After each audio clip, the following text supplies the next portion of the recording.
Oh, yeah, people. It's Monday. We just had a crazy weekend of hoops. We about to have a crazy week of hoops. And we just had possibly one of the best playoff performances of all time. And also, too, one of the craziest series of all time as well. But we got to start with it. We got to start with the Phoenix Suns.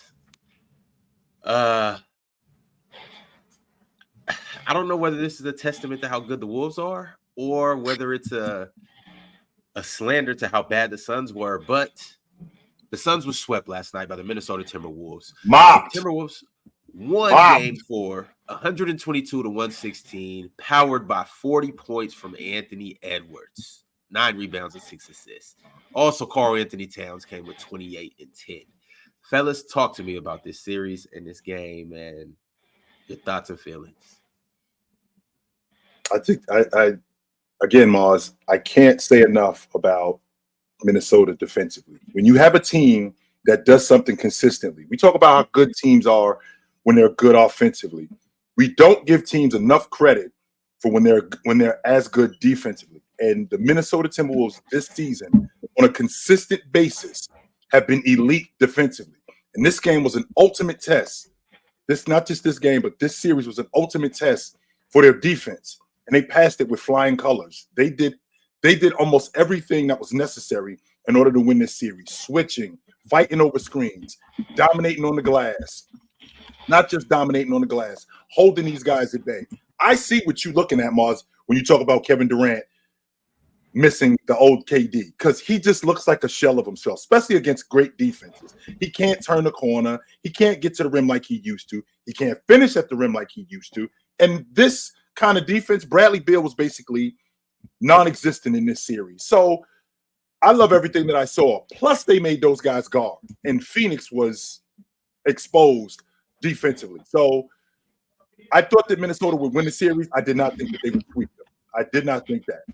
And this run was more of a testament of how good Minnesota was instead of how bad Phoenix is. Anybody else? I'm shocked right now. I'm at a loss of words. I really did not see this coming. I'm 100% Kevin Durant, shocked. Devin Booker, Bradley Beal, like it just 100%, Ron. But see, the KD thing is why I was saying earlier that Devin Booker's gonna have to step up and carry this offense, carry this squad. It was a little too late last night from Devin Booker. Well, we can't look at Oxes. We can't look at the box score and go, "Yo, he went for 49 last night." No, we can't do that because we could watch the game and say that though. I mean, he did ball out last night. Well, don't get me wrong, he did, but Minnesota did also a great job in putting him in action and making him guard. And that's not why they lost though. They lost because Frank Vogel had one of the worst defensive game plans I've seen from a closing situation. He had isolation Bradley Beal versus Anthony Edwards the entire last 5 minutes of the game. What are you doing? And then they weren't doubling but one time. And then when they did double, their rotations were so poor that it led to Nikhil Alexander-Walker wide open three-pointers and then Jaden McDaniels wide open three-pointers on that left wing. So they just fundamentally like they're the KD minutes at the 5. That's what they had to do. And that's for me, it's the biggest indictment. It's like they traded for Bradley Beal, they traded for Yusuf Nurkic, and both of them were unplayable down the stretch. Bradley Beal was horrible offensively.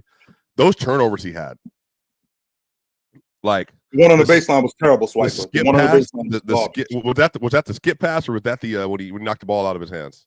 No, the skip pass when he was driving to the basket, and no, it was the skip pass when he basically threw it right to Alexander Walker. Right. Yeah, yes. I mean it's just multiple things, and then he missed the dunk in transition, like I think with like 6 minutes left or whatever else it was.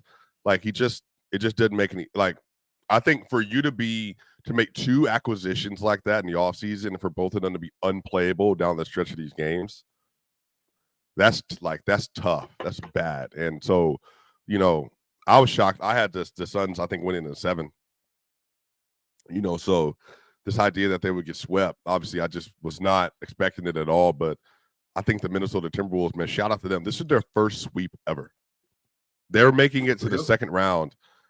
You didn't know that, Ron? They've never swept anybody. And the reason why you don't know that, Ron, is because everybody always wrapped up in KG with the Celtics. He was in Minnesota for 12 years. First round exits, 7 straight years. We was bounced in round 1. 7 straight. Would y'all say this is their best team they've ever had all around? Yes. Because even that 04 year, like Sam Cassell, Wally, KG. Who else was on that team? Freewell was on that team. Yeah, like this is not even close. Like, so that's what I'm saying. Like, Ant just has every makings of a superstar one day, and I don't know if yet, but you know, he could be. You know, maybe he does lead them to the finals this year. You know, but his shot making was really important yesterday. That turnaround that he had over Bradley Beal, that's how you know he's in his bag. That movement 3 to the left, just incredible shot making. Like, he outshot Kevin Durant and Devin Booker down the stretch of that game, and nobody else touched the ball for them. Mike Conley touched the ball once and airballed. So, I have to give some credit to Cat. Cat actually, in the role that he's in, has thrived. Cat has shown that I'm a number one on a playoff team. Like, I could get us to the playoffs. I could do that. On a championship contender, I'm probably a number 2. But on a championship team, I'm probably the 3rd best player on a championship team. I feel like this Minnesota team, with the role that he's in, this is their best opportunity to do it. I felt like Cat went after KD, and I thought he did a good job on him too. I thought he did a good job staying in front of KD. I thought he did a good job being physical with KD, and I thought he did a good job dragging Nurkic away from the basket, which helped Minnesota rebound offensively too. Chill, Mars. I'm just like, who would have thought?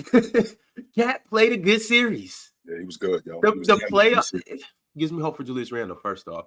Second off, Julius Randle.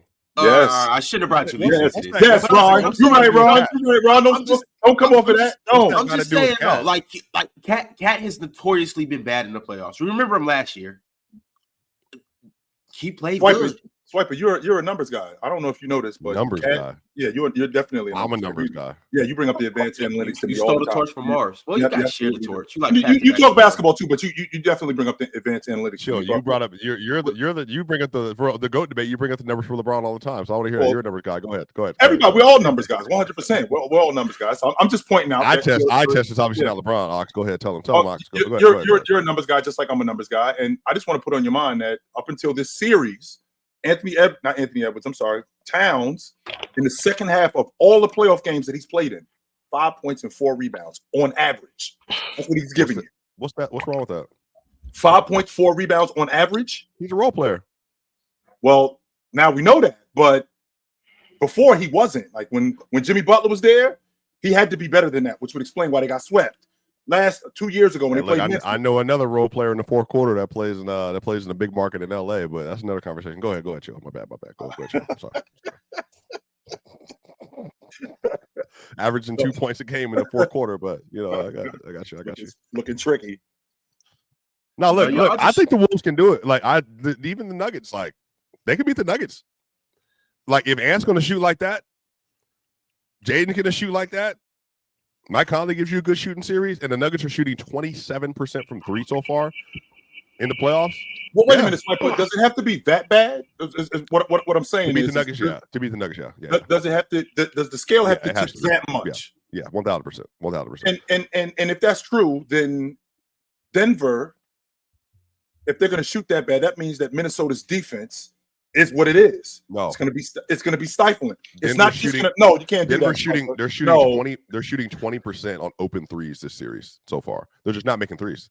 Which means now that you're going against a better defense, you're going to go against a better defense with better rotations, with a better scheme, better rebounding. Which means that if, according to your logic, we're talking about a better team defensively, that would stifle them even more. So now, not only are you not making threes, you're not going to get the rest of the stuff too. It's going to be even more difficult getting to the basket. It's going to be even more difficult for Joker to play make and get guys open because of the switching. Because not just because of the switching, because of holding them to one shot and rebounding the basketball. So I would have to give some credit to Minnesota's defense. I can't just say that. I think open threes. I think the reason I'm saying open threes is like Murray shooting 20%, KCP is like 20%. Right. Jokic and MPJ are carrying their 3-pointing right now. Like I think KCP made 4 threes, I think, in game 1, and he's made 3 threes the rest of the series. And then Jamal, I don't know, Jamal just he's just kind of in his head right now and has a little whatever. So yeah, this series sometimes, but this, Joe, sometimes series just go like this. Sometimes you don't shoot well, you can't make anything, and then in other series you're shooting 45% from 3, and everybody's looking around like, what do we do about this? So even within the series, Orlando can't make a shot. Now all of a sudden they go home and they can't that's hit. a fact. What the hell's going on here? 2-2. What's that say? How would you feel about Donovan Mitchell? Like if they lose to the Magic? I gotta start. I don't think they're gonna lose to him, but we would have to start having a different conversation because this would be the second year in a row that. I mean, I would have to start thinking differently about my best 2 guard in the league. I would have to start thinking differently about that. I would. What's Ant got to do, you think, to solidify himself as the best 2? Like, continue to do what he's doing. Continue to do what he's doing. The post, he got 2 more series, Swiper. I'm just on record. The postseason matters. He could lock it up by June if he goes that far. So going into next, yes. Well, let me ask you this, Ron. Go ahead, keep going. I'm just saying simply because he just played against 2 elite shooting guards, or you could say 1 elite, 1 great, however you want to put it. Bradley Beal and Devin Booker, and they have 2 what? 2 elite shooting guards. Who's the other one? Oh my God! 1 elite, 1 great. We don't got to do this, bro. One elite, 1 great. I'm talking about from what Bradley Beal is as a whole player. We don't got to talk about what Bradley Beal today. Like Bradley Beal's on the list. We're talking about today. I'm not talking about 6 years ago. Okay, that's what you're talking about. What I'm saying is Bradley Beal in his career. I know you better put your hands down. I know that. That's a fact. Oh, okay, all right. but you know what I'm saying? From who Bradley Beal is, he might not be one of the elite shooting guards anymore. But in the past 5 years, Bradley Beal has still been one of the top shooting guards. So I get what you're saying, Ron, as far as as far as torch passing goes. And you know me, Ron, I'm gonna go as far as to throw Eric Gordon in there just because of who he was and what he's brought to the game. So when you put Eric Gordon, Bradley Beal, and Devin Booker all together packaged up and Ant sends them home in that fashion, it means a lot as far as resume goes. You know what I mean? Like Eric Gordon and Bradley Beal aren't today who they were. Respect. Rudy's the one that sent them home in the first 3 games. Just to be I don't want to say that about Bradley Beal though, because just the same thing. So I was on playback last night watching the Bucks and the Pacers, and we'll get to that game obviously. But you see, all of a sudden Giannis and Dame Lillard step out, and then all of a sudden Chris Middleton starts looking like Batman again.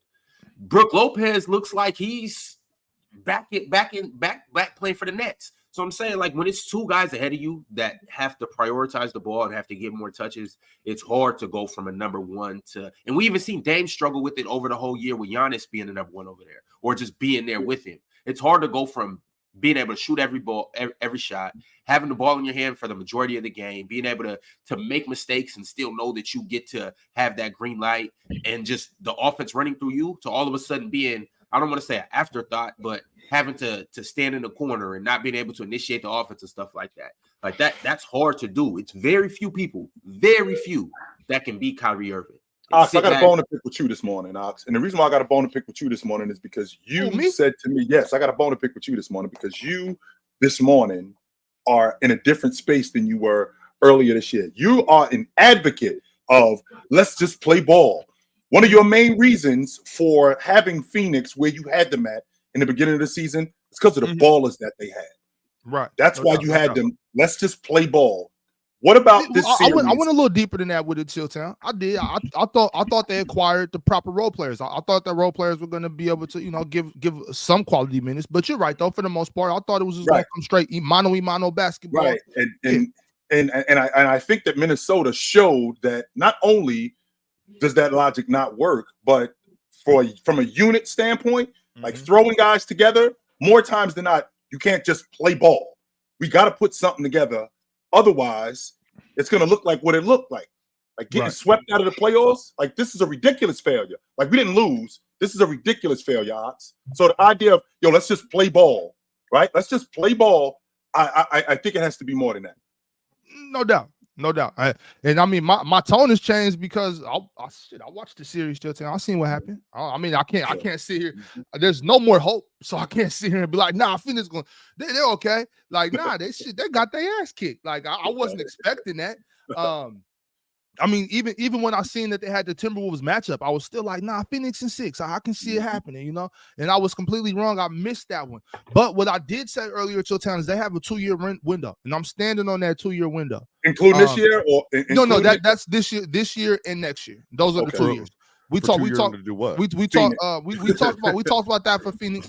They got a 2-year window to do what? We'll see what happens. And you know, so with that being said, Chill, I got a bone to pick with you, Chill. 2-year window to do what? Nah.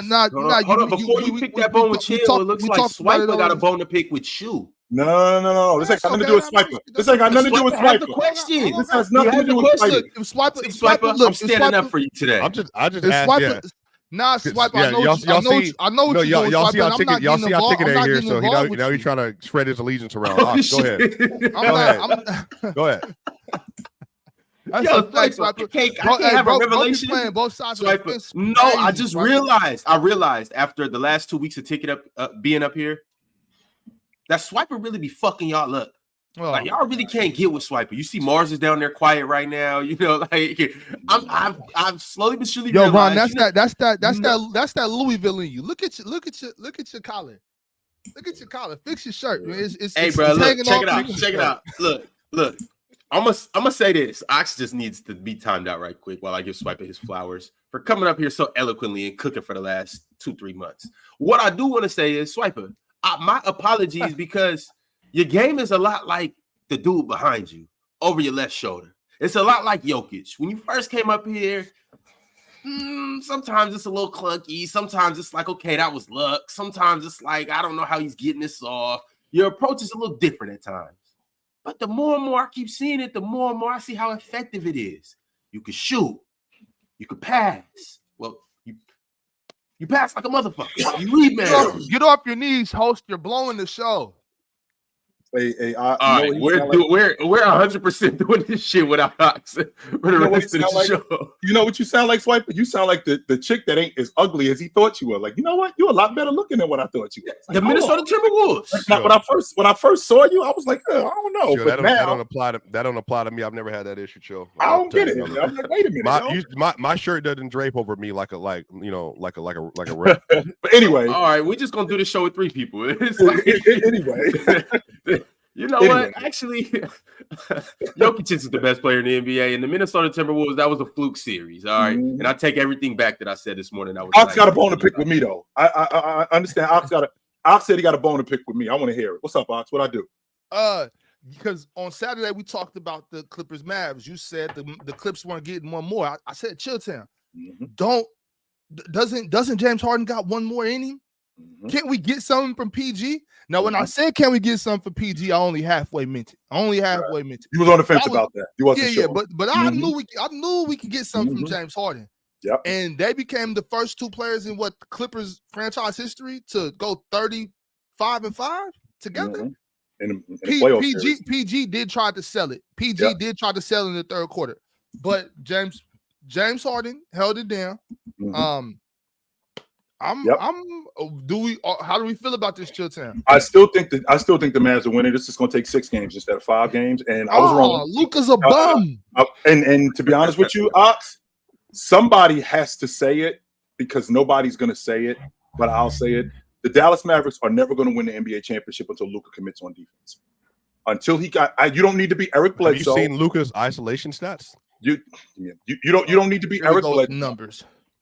I'm not asking you to be Eric Bledsoe. I'm not asking you to be A.B. Bradley. I'm not asking you to be Marcus Smart. I'm not asking you to be an all-league defender. What I am asking you to do is I am asking you to commit defensively, and I am asking you to give me effort. I am seeing him in the meat and potatoes of the game. I'm watching James Harden blow by him and him getting nothing. I'm watching him on the strong side. James Harden comes down the gut. He doesn't even attempt to help. He puts his hand out and doesn't even attempt to help. The difference between winning and losing is effort. And when I watch Luka Doncic on defense, his effort is poor. You tell and Swipe, I can appreciate the isolation numbers, sure. And the idea that he had 5 fouls late in the game, even if you have 5 fouls late in the game, if that's the case, why are you out here? Because we can't just go bucket for bucket. That was obviously not the case. Why is Luka in the game? What if he won't play defense on top of that? They're talking, oh, he had 5 fouls. He can't guard anybody. Wouldn't sit your ass down. I'm not going to let another one-way player like Ox tell me about defense. So chill. Hold on. Listen. So let me ask you this. Who do you think's been the best player so far for you, the most important player in the series so far with the Clippers and the Mavs? In the entire series, or just the whole series? To be honest with you, what Irv has been doing for the Mavs, I think he's been the difference. Because he's their best player. I think what about you, Ox? Now, well, Kyrie's their best player, and so of course he's gonna, you know what I'm saying? He's gonna play the best, you know. Harden's been surprising me though. I'm very glad to see what I'm seeing from James Harden. Yes, I don't think it's Harden. I think Harden's giving me great. I think Harden's giving me great numbers, but I think Irv has been. I think he's been the difference for Dallas. Because if you look at what Luka has been doing, just from a shooting standpoint, he has not been good. He looks slow. I don't know what the story is with Luka. He looks slow. He looks clunky. Chill. They're trying to say he's hurt. So his knee. He has had. Is he hurt? He's had leg issues though. To be fair, he's had leg issues. And so with that being said, that's the next question. Does he get a pass? No, hell no. Didn't I tell you they was gonna try to give Luka this pass? You did say that, Ox. You did. I tried to tell you, they're gonna try everything to give Luka excuses. Mm-hmm. Everything. Excuses. Yes, excuses. Well, do you think his shooting dropped off the earth? Do you think that's not injury related? When it happens with anybody else, is it injury related, or are they just playoff droppers? I mean, Embiid's getting an injury excuse all the time. What are you talking about? Why? That's because he's always hurt, though. That's the difference. He's always. When Kenyon Martin told y'all the truth, y'all, oh, he's just xenophobic. Wait. About the truth about what? The truth that he's just xenophobic. Have you seen Kyrie Irving play basketball? He's the best player on there. How is no one up here believes that though? Who don't? Well, okay, no one that knows ball believes that. That's what I'm saying. Speak for yourself. No one that knows ball believes that. Oh yeah, hold on. Who's the best rapper out of California ever? Go ahead. Since you got all the people on your wall, who's the best rapper out of Cali? Who's the best rapper out of California? Out of Cali ever. E40. All right, that's what I'm saying. That's who we talking to. Go ahead. All right. Anyway, move on. That's who we talking to. Just because your lame ass don't know nothing about E40, don't got nothing to do with me. You know what I'm saying? Maybe you need to go back and listen to the discography. I plead the fifth. Shit, if you don't like E40, that's something wrong with you. I plead the fifth. I no issue with E40. E40, shout out to you. I plead the fifth. I rest my case. Ice Cube. Anyway, Ron. As I was saying, until Luka commits. Tell me when to go. Tell me when to go. Tell me when to go. Boom, boom. That's who he said, chill. That's who he said. If that's the only song from E40, you know that's how I move. You a hater? Proceed, chill. Yo. Oh boy. Here we go. That man said get hypey. Best out of Cali ever.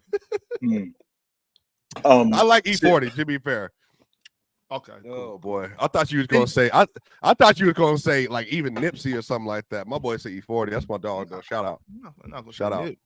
But Ron, to answer the question, I feel like Daniel Gafford did a better job in handling the physicality of Zubac. I thought Derrick Jones Jr. actually knocked down some shots, and I thought he did a good job on Paul George in the second half. I mean, Paul George got good. When you're shooting 80% on the long ball in the first quarter as a unit, it's going to be pretty hard to beat a team. When you're shooting over 60% on the long ball for the game, it's going to be pretty hard, and over 50% from the floor. It's going to be pretty hard to beat a team. But the whole time I'm watching this, I was actually talking to Mars while I was watching this, and I'm thinking, Mars, just keep playing.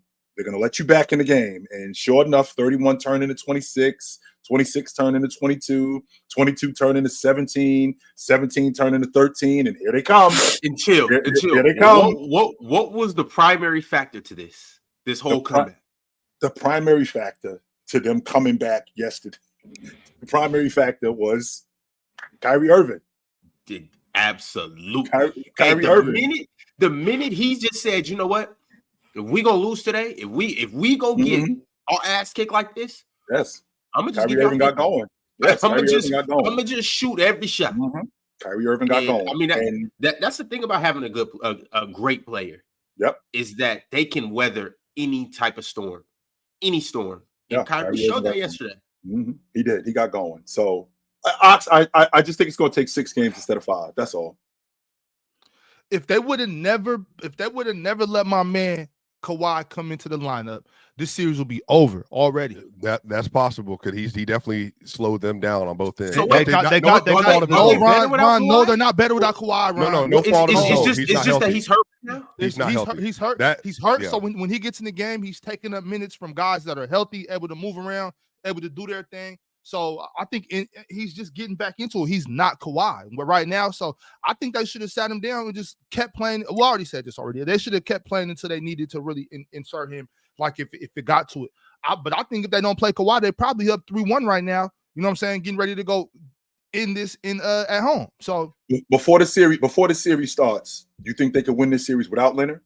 I said that. I said that. I said Now I was wrong because I thought Kawhi was healthy. I thought Kawhi was just take Leonard out the lineup. Leonard is not playing this whole series, like right from the beginning. Game one.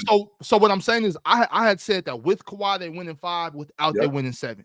But I think I got that flipped. You know what I'm saying? Because Kawhi is nowhere near as ready as I thought he was. So I damn near got it backwards. I think without Kawhi they probably would have had this wrapped up in 5. Well, just because they wouldn't have had to deal with that. And then no fault of his own, but when Kawhi got that turnover, he tried to go between his legs, and then he went down to defend on the other end in transition. He couldn't move. Like, he literally could not defend. And I was like, no, that's not Kawhi. Kawhi's one of the best transition defenders the last 15 years in the league. There's no way. And so I think he tried for the sake of his team, but the offensive output isn't there. The movement's not there. Like, when he came down off the rim, it doesn't make any sense. So I hope he just, like, he sits as long as he needs to. And it's unfortunate for him because he was playing so good this year. I think he had an argument for second team all. Yeah, I think I put him on second team all. Yeah, actually. And he played 68 games this year. And then, you know. I hope he's ready to come. I hope he's ready to come off the bench behind Keegan Murray because that's where he needs to start. That's what he needs to do. Mars, in all seriousness. Why would he go to rotten Sacramento? No, I'm sorry. Go ahead, Ron. I didn't mean to say that. It's at some points in the show where we have to be serious. Even when somebody says something as unserious as they say, we don't have to, react to everything. But Ron, didn't you say the Bucks were making the fun? Never mind. I'm sorry. My bad, Ron. My apologize. My bad. Go ahead. You know what? Hey, I could see Chris Middleton and Kawhi start next to each other. They're gonna trade Giannis? Nah. Well, Giannis and Kawhi is basically the same person. That's what we need to talk about, Chitchat. That's why I need to hear from you. I need to. Nah, I'm serious as hell, Ron. Chat, we spiraling out of control. I'm sorry, chat. This is my fault. Because what a lot of y'all do. I know where you're going. And Chill specifically, you like to point out the injuries with these guys and how they can't this and that. I think it's about time because this is about to be 2 years back to back. The Bucks lose in the first round. And a lot of it having to do with Giannis and his injuries. 2 years? So I don't think last year was really his injury. Their defense was the issue. But this year he did sustain a semi-serious injury. Did he not? Slow him down a little bit? I mean, I don't think his back was hurting, but he had 38 and 20 in game 5. Then he. So if he lost in the first round fully healthy, then he's just sorry. Then I don't think. I think they scapegoated the injury. They were getting obliterated. That's defensively last year. So they were and Drew Holiday was getting sunned. Like they or Drew Holiday specifically. Everybody cooked from Giannis to Drew to whoever, Bud, whoever, the Milwaukee grocer. Everybody was getting cooked by the Heat last year. Everybody. Because if I watch you let somebody put 57 on you. And I don't help. We all got cooked. Like there's no way. But I'm serious, Chilton. Well, are we to that point yet, or are we gonna keep giving Giannis grace because he's the golden boy? How is that his fault for hurting his calf? it's not about whose fault it is. It's not Kawhi's fault. He has degenerative knees. I'm just saying, like, see, that's the problem that we have here. If I say something happens because of this, I don't mean it in a negative context, like, oh, you suck because you got hurt. Giannis far from sucks. I mean, he's a great. He's one of the best power top 10 player in the league. That's not what he said, but that's not what he's saying. But so is Kawhi is a top 10 player in the league too. When both of them are healthy, they're both top 10 players in the league. But I mean, Kawhi gets all of this flack all season, and Kawhi brought out. You gotta understand. You gotta understand. This is fresh with Giannis. 68 games. Kawhi played 68 games this year. He brought out this year. He should be first or second. He'll be second team All NBA. You know what I mean? He had a hell of a season. So Kawhi's one of them too. Giannis is one of them too. But if we talk about Kawhi, they'll never win because he can't stay healthy. I need y'all to start talking about Giannis and his injury issues. Maybe he needs to get some, change his game up so he can stay healthy too. No, which is now. Go ahead, Chill. Go ahead, Swipe. I'm sorry. Yeah, you better watch out. I was talking. That's right. I don't know why I be apologizing to you. I don't need to apologize no more. Anyway, listen. So no, go ahead, Chill. Cause I'll say something after that. Go ahead, Chill.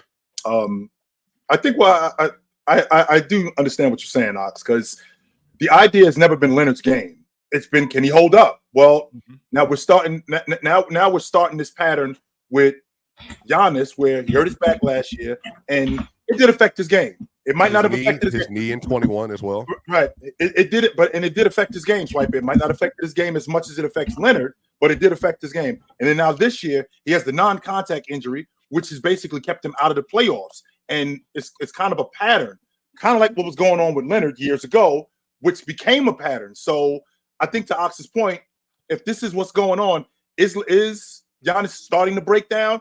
I don't think he is, even though we're in year 10. But I mean, we've had these back-to-back injuries, which have affected his game, and it's affected Milwaukee. So with that being said, what do we do? How are we starting to talk about Giannis? Should it be something where, it's obvious that he's not. It's obvious that he's taking care of his body. It's not that he's coming into camp out of shape. It's not that he's just injury prone, because he's basically been an Iron Man up until last season. I mean, even though he had the knee injury in 21, he still played. But with that being said, this guy, now these injuries are starting to mount. He's going to be 20. I think he's going to be 29 in December. So, I mean, how many more years do you think he got at this level, especially with these injuries? No, he'll be 30. Starting to mount. Is it 30? I'm sorry. He'll be 30. He'll be 30 in December. So how many more years? He probably got a good solid 3 for sure. But the point I'm making, Ox, is to your point. I mean, how many more years you think before we really start talking about this? Like, well, remember, KD, it happened overnight. Remember, KD had those years where he just played 70, and then he got hurt. Right. And then from there, it started going down. So I think Giannis is just I still think the calf injury is just a freak injury, because you never know. Like, same thing with the Achilles tear for any athlete. Like, you just don't know it's coming. But I do thank the Lord, literally mean that. I very much mean that they did not try to force him back out the court. Because I felt that coming from a mile away. Like, oh, well, we're in the playoffs now, Giannis. We need you. They're down 3-1 now. Don't put that man back in the series. Don't even think about it. Because again, Sham said last week he wasn't even running yet. So some of this is just like, there's just no point in trying to risk that at all. He needs to take the whole summer. Don't play any Olympics, Giannis. Don't play. Like, let it get healthy. Take care of your business. Like, I think a lot of this is like, if they try to force him back, then I think that's where you're going to have the long-standing mitigating issues related to that. But Swipe, the Olympics aren't until like July or August. I mean, that's don't play. 3 more months. Don't play. I should be good by then. Yeah, all right. Don't play. Yo, if you got any injury at the end of the year, I don't want you to play. Mars, I gotta ask you, because you're the only one that I trust to give me a straightforward and honest answer. Should Kawhi Leonard play at all for the rest of the series? I don't think so. I don't think he should have played in game 2 or 3. He was hurt. I think it was pretty obvious he was hurt. And then he went out there, and then he didn't look great in game 2. He didn't look right. And then game 3, he's now on a minutes restriction because he's clearly not right. But I can understand why these guys want to play. Like Kawhi, I'm sure Giannis wants to play too. Dame is probably going to want to come back for game 5. Like, these guys just want to play. So I understand that. But I think it's the responsibility of the organizations to protect the health of their players, of their employees. And yeah, I don't think Kawhi is right. I think you watch him, you can see he's not right. You can hear him talk about it. Like you can hear it's a sense of disappointment. He wanted to be able to play, but his knee just won't allow him to. And for better or worse, I think the Clippers are looking good when he's not out there. Not because they're better without Kawhi, trade Kawhi, none of that, but just in terms of if you got Kawhi at 30% of himself and you're playing him high minutes because he's Kawhi, you do kind of hurt your team. So I think for both parties, it's best if he just doesn't come back this series. And in my opinion, probably not for the rest of the playoffs, but maybe if they get to round 2, maybe you see what you have, but I doubt it. So I'd keep him up personally. Well, you're like that with all injuries, though, Marge. You said the Yes. same thing about Embiid too. Mm-hmm. I'm on that page. Giannis. I'm definitely on that page with Embiid, and definitely Giannis. How'd you think he looked his last game, Mars? In terms of health or his play? Health. Same. I think that's the best he's moved. Game 4 last night? Yes. Mm-hmm. I think that's the best he's moved. I don't think he looks healthy, but I think that's the best he's looked. He's still laboring. But I think that you've probably got about as much as you're going to get in terms of, I don't think he's going to look better. I think game 4 is probably the most you can get from him from a health standpoint. And I don't think he looks healthy, but I think it's a drastic difference from game 1 to game 4 in terms of how he's looked. All right, cool. That's enough on that series. We're not going to talk about that series no more today. What series? What series, Rob? What series? The Knicks and I don't know. I forgot. Why don't you want to talk about that series? Why? Are you we a got 76ers fan? super chat swiper? That's why. Oh, now we got Philly and Milwaukee going out in the first round together. Didn't you predict that series? What did you predict that series in, Ron? I predicted that we should get to the super chats. No. What series prediction did you have on the Knicks Philly series? Swiper. No, I just asked it was for a long weekend. I can't. Give me a number. I'm discombobulated right now.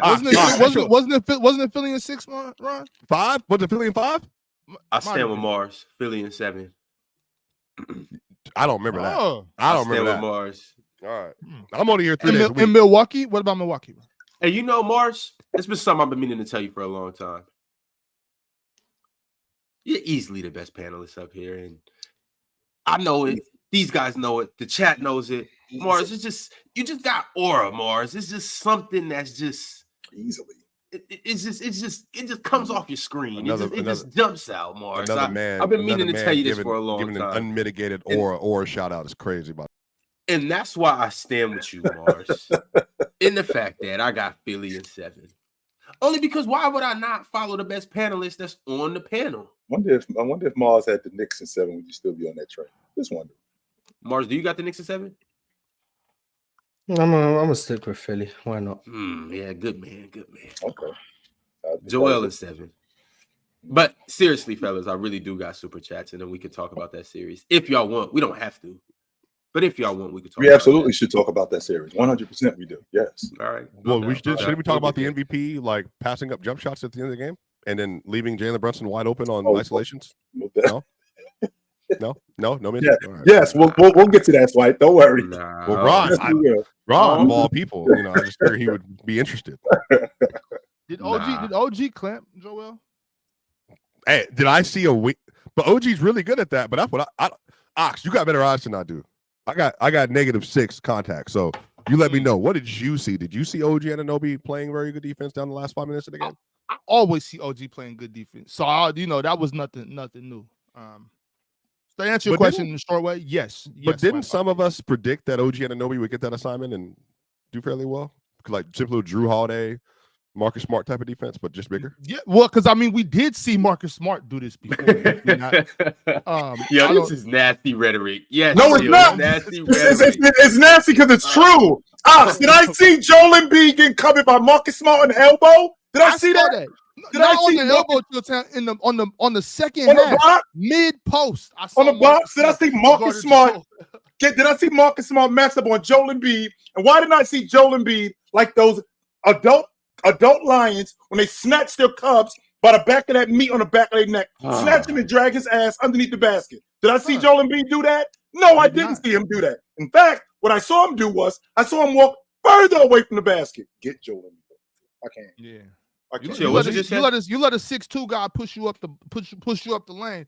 Well, to be fair though, I'm sure Embiid he made a shot from the field in the fourth quarter, right?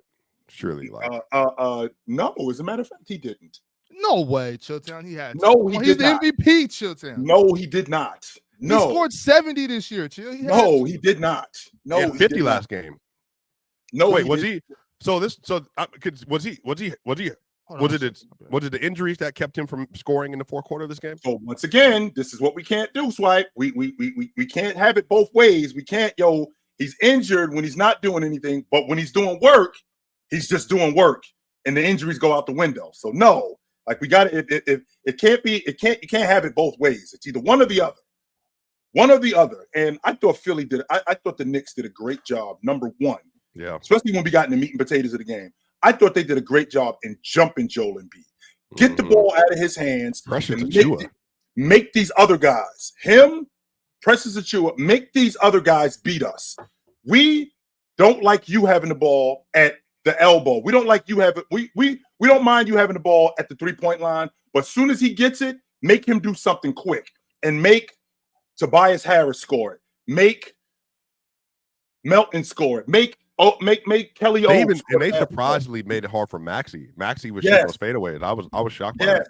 Make all of it, which I can't believe I'm subscribing to Mars's ideology because I don't see it a lot, but I do see it, and it does affect his game. Maxey's shot creation can be tricky. Like 1 minute he's getting downhill, but he needs Joel Embiid to get downhill off that dribble handoff action. But when he gets in front of a guy, he can beat a guy off the dribble, but then he can't. So I think his shot creation is a little bit inconsistent. I think maybe that's because he's young. Maybe that's because he's young. So that's what I'm thinking. Maybe because he's young. But the Knicks, ultimately, Ron, the Knicks are beating Philly at their game. We are better than you at our game, and we're going to make you play our game. Joel Embiid is laboring, and OG Anunoby and Josh Hart, who I think Josh Hart had 17 rebounds yesterday. OG Anunoby had 16 rebounds yesterday. The fact that they're cleaning glass, jumping him on the glass, also with Hartenstein, the difference in this series is the Knicks are making the Philadelphia 76ers play their game, and we're better than you at it. Yo, chat, I'm running a poll right now. I said, what's going to happen? The Knicks in 5, Knicks in 6, Knicks in 7, or Philly in 7. You guys should go with the last answer because Mars said it. Crazy, Ryan. What's Mars said it. I saw like. Man, are you cheating in Florida, man? This is crazy. So American of you. Hey, But chill. To what you just finished talking about, Josh Hart's rebounds. I know somebody brought that up at the beginning of this series. All right, if you can't keep Josh Hart off the glass, they're gonna be out rebounded, and rebounding wins basketball games at every level, from middle school, elementary school, high school, junior college, D3, D2, D1. That NBA, dude is a dog, Ox. Overseas, at every level of basketball, rebounding wins you basketball games. Like they got him for cheap. They got him for cheap. Yo, Swiper, you can't win basketball games if the 2 guard over there is getting me 20 rebounds. You're not winning this game. And we talked about that at the beginning of this series. Josh Hart's rebounds alone is gonna help sway this series. They got him for cheap though. So this is what I mean about like role players, like people, Alex Caruso, KCP, Aaron Gordon, Derek White, Josh Hart. I'm sure there's some others that we can think about off the top of our head. Mm-hmm. They all are elite level role players that are helping teams to win either championships or also to get further in their conference. And they were acquired for for me, bargain bin prices. Like, even if you got to give up, like AG got like a first round pick and 2 player, but that's nothing. Like Josh Hart being 6'4" or 6'5" and being able to play 2 through 4 and defend and hit shots at times, but to also be a decent, like, little connected passer and all that stuff. And he can guard. He does guards everything. Everything. I think he's the best. What do you call him, Chill? The best. What Derek White is? Swiss Army knife. knife. It's him and Derek White in there. I'm glad Josh Hart's starting to get his praise, but it's him and Derek White. Like, they're going neck and neck for who's the best Swiss Army knife in the league. Yo, Ron, Josh Hart is who Russell Westbrook should be. He's just not now, big enough, though. Yeah, like Not big like enough. now, not that. Right. Yeah, I got some. I'm putting respect on Russ as far Sure. as that goes. I'm talking about this late Russ, and this late Russ is supposed to be doing that, like just getting rebounds, being a utility guy, not getting in the way. You know what I mean? I just feel like when you get to this point in the season, especially a team like the Knicks, which is a Tibbs team, they only play one way, and they got an elite scorer. I feel like in Brunson. But with that all being said, our dirty work guys are better than yours. Our dirty work guys are better than yours, and we're gonna make you play the way we play, and it's working for the Knicks. And what they're basically telling, and what the Knicks are telling Philly is, we're gonna jump Joel Embiid at the end of the game. I think the last two games, Joel Embiid, he hasn't scored a field goal in the fourth quarter. I think in game 3, I think he went 3 for 18 in the last two games in the fourth quarter. We're telling you, one of you other dudes has to do it. And we don't think one of you other dudes can do it because we're better at the other stuff. When you shoot the basketball, we're going to get on the glass. We think we defend better than you. We think we do the dirty work stuff better than you. And we think our one-on-one guy is better than your one-on-one guy when you get the ball out of his hands. And we don't think you can keep your guy in front of our one-on-one guy. That's the difference in this series. I think I'm not sure that this series goes past tomorrow. I'm not sure. It shouldn't. I don't think Philly they're not built like that either, man. And your best player got to be the one to carry you through those moments. And we've just seen this time and time again in elimination games. And physically, I think he's worn out. And again, Mars was right. I was right. Who else was on this train with us? Mars Chill? Was that Chill about the injuries and not playing Embiid and all that stuff? Who else was on that? I got roasted for that. That, yo, you soft. And I'm like, he shouldn't be playing. He shouldn't have been playing. So these two knuckleheads right over here that don't take yourself off the screen, Ron. Don't take yourself off the screen running from the smoke. And he took him off. That's crazy. The biggest smoke runners I ever seen. Hey, in my Ron, life. don't take me off, Ron. I ain't ducking. Both of y'all running smoke. I ain't ducking. Embiid is clearly at the end of his rope physically. So everybody's going to be looking at him funny, which is a part of his game, and saying like, "Why ain't you doing this? Why ain't you doing that?" Because he's cooked. He's exhausted. His eyes has issues over here. His face is having issues. His leg is hurting. He's sore. Man, I'll tell you what. Ron's the biggest front runner. He's Golden State with no rings. That's exactly who he is. He's Golden State Warriors with no rings. Oh my biggest God. front runner. Biggest front runner you ever seen in your life. All right, y'all. We really got to get to super chats, like for real. But before I do that, before I continue the front run, I got to shout out the merch that should be on you guys' back. Don't say nothing, Chill. Don't be a casual. Become an ex-casual, because what would you rather be, a casual or ex-casual? It's kind of a simple answer. But you can do that by scanning this QR code right here on the bottom right screen. Go on to www.playerschoicemerch.com and getting you something real nice like you see on the screen. And it's more stuff that's there that's not on the screen, but this is just some of the stuff to encourage you to get over there. Also today, after the panel, on playback.tv, we will be tuned into PC football. Y'all seen the draft just happen. So they're going to be talking about all of that good stuff. So y'all go ahead, tap in. It's going to be a good show. Fresh off the draft. This is the start of the new season, essentially. So it's going to be amazing. Also, too, today on Playback, we will be watching the Lakers and the Nuggets. And it will be with none other than Chill. No, please get the series over. I'm so tired of watching Lakers Nuggets games. I'm so sick of it. Swiper. I'm so sick of it. I'm Swiper. I know you don't want to hear Swiper. Uh-oh. But your man is out. He's out? Jamal, ain't he out? No. Okay, so I got some bad information earlier. Bro, your whole basketball life is from bad information. So no, he ain't out. He is not out. He's not out. Okay, well, no, listen. I heard he was out. So if he is out, but I'm saying, bro, they have played what 12 games. Like we've seen them in two playoffs. They played three times this year, 4 times. Like I'm tired of watching the Lakers. I'm tired of watching the Lakers game. It's the same story. They don't play. The Nuggets don't come out. They don't come out playing this team seriously. I'm tired of watching it. They need to go play the Wolves. Which is I'm why over it. I was warming up in flip flops. I don't want to see it no game. more. I love LeBron. I love LeBron and Jokic. I don't want to see them play no more in the playoffs. Swiper, no is that why y'all was warming up in jeans and sweatshirts last game? They literally the bus was late getting to the arena. They were warming up in flip flops, like an AAU game. I don't want to see it no more. I'm done.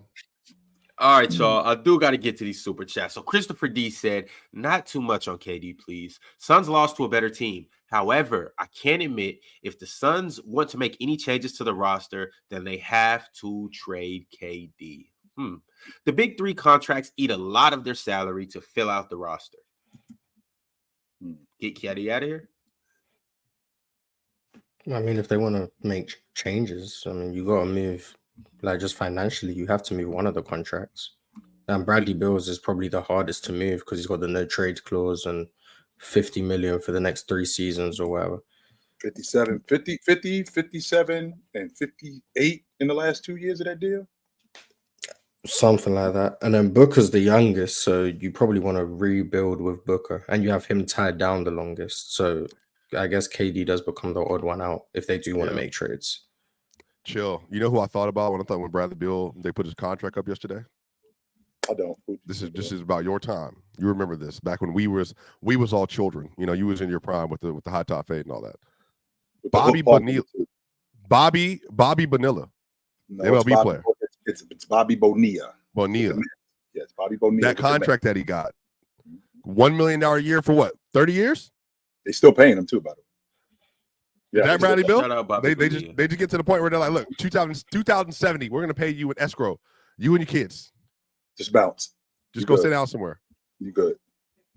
Look, they screwed this up. They did. They screwed this up mightily. No doubt about that. They screwed this up.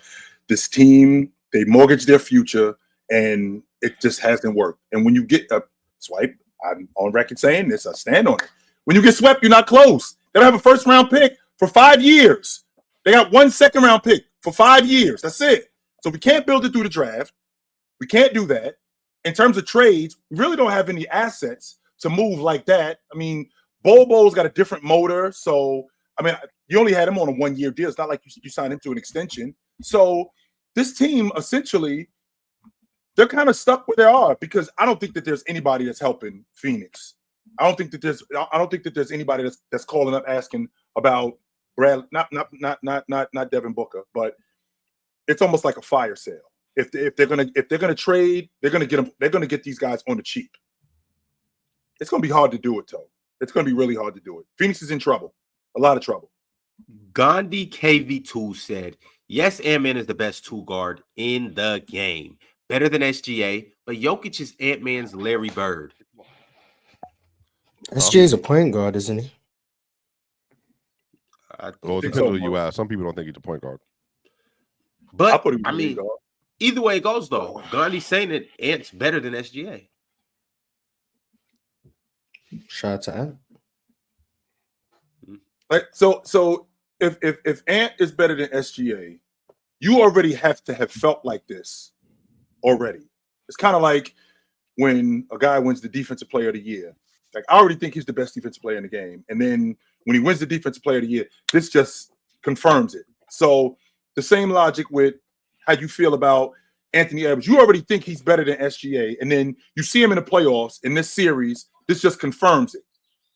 That's essentially what that means. I think. I don't think he's there yet. And I'm not going off of one series where he swept somebody to automatically catapult him to the best 2 guard in the league. Well, we're here now. I do think he's going to be that.